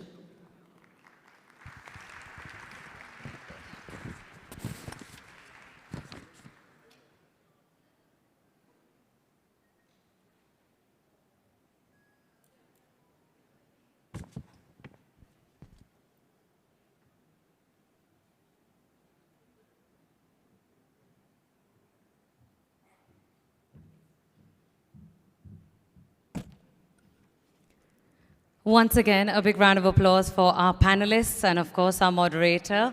Thank you so much for doing us the honors, Ms. Khlubi Mboya Arnold, ladies and gentlemen, who moderated our lovely session, Dr. Huzaifa, Dr. Rahul Kharad, and His Royal Highness, Onehiba Nana Khwame. Can we please give them a round of applause? We'd like to give you a small token of our appreciation, a memento for your contribution. Thank you. At the end of this lovely session, we can answer questions about: can love be meaningfully woven into the fabric of governance, law, and leadership?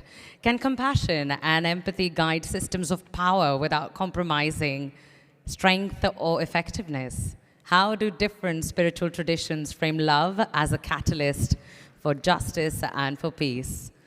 Thank you, dear panelists. Can I just... Yes, it's on. Yep. I just want to express my gratitude. I think the kind of convention you have organized, and in the future, I think this journey continues, and I think you haven't decided for the future. This is the first such convention, but in our country there, back in Pune, Mumbai, any part of the country, we can definitely be a part of hosting this next edition of Love, Global and Justice Peace. Thank you. Thank you.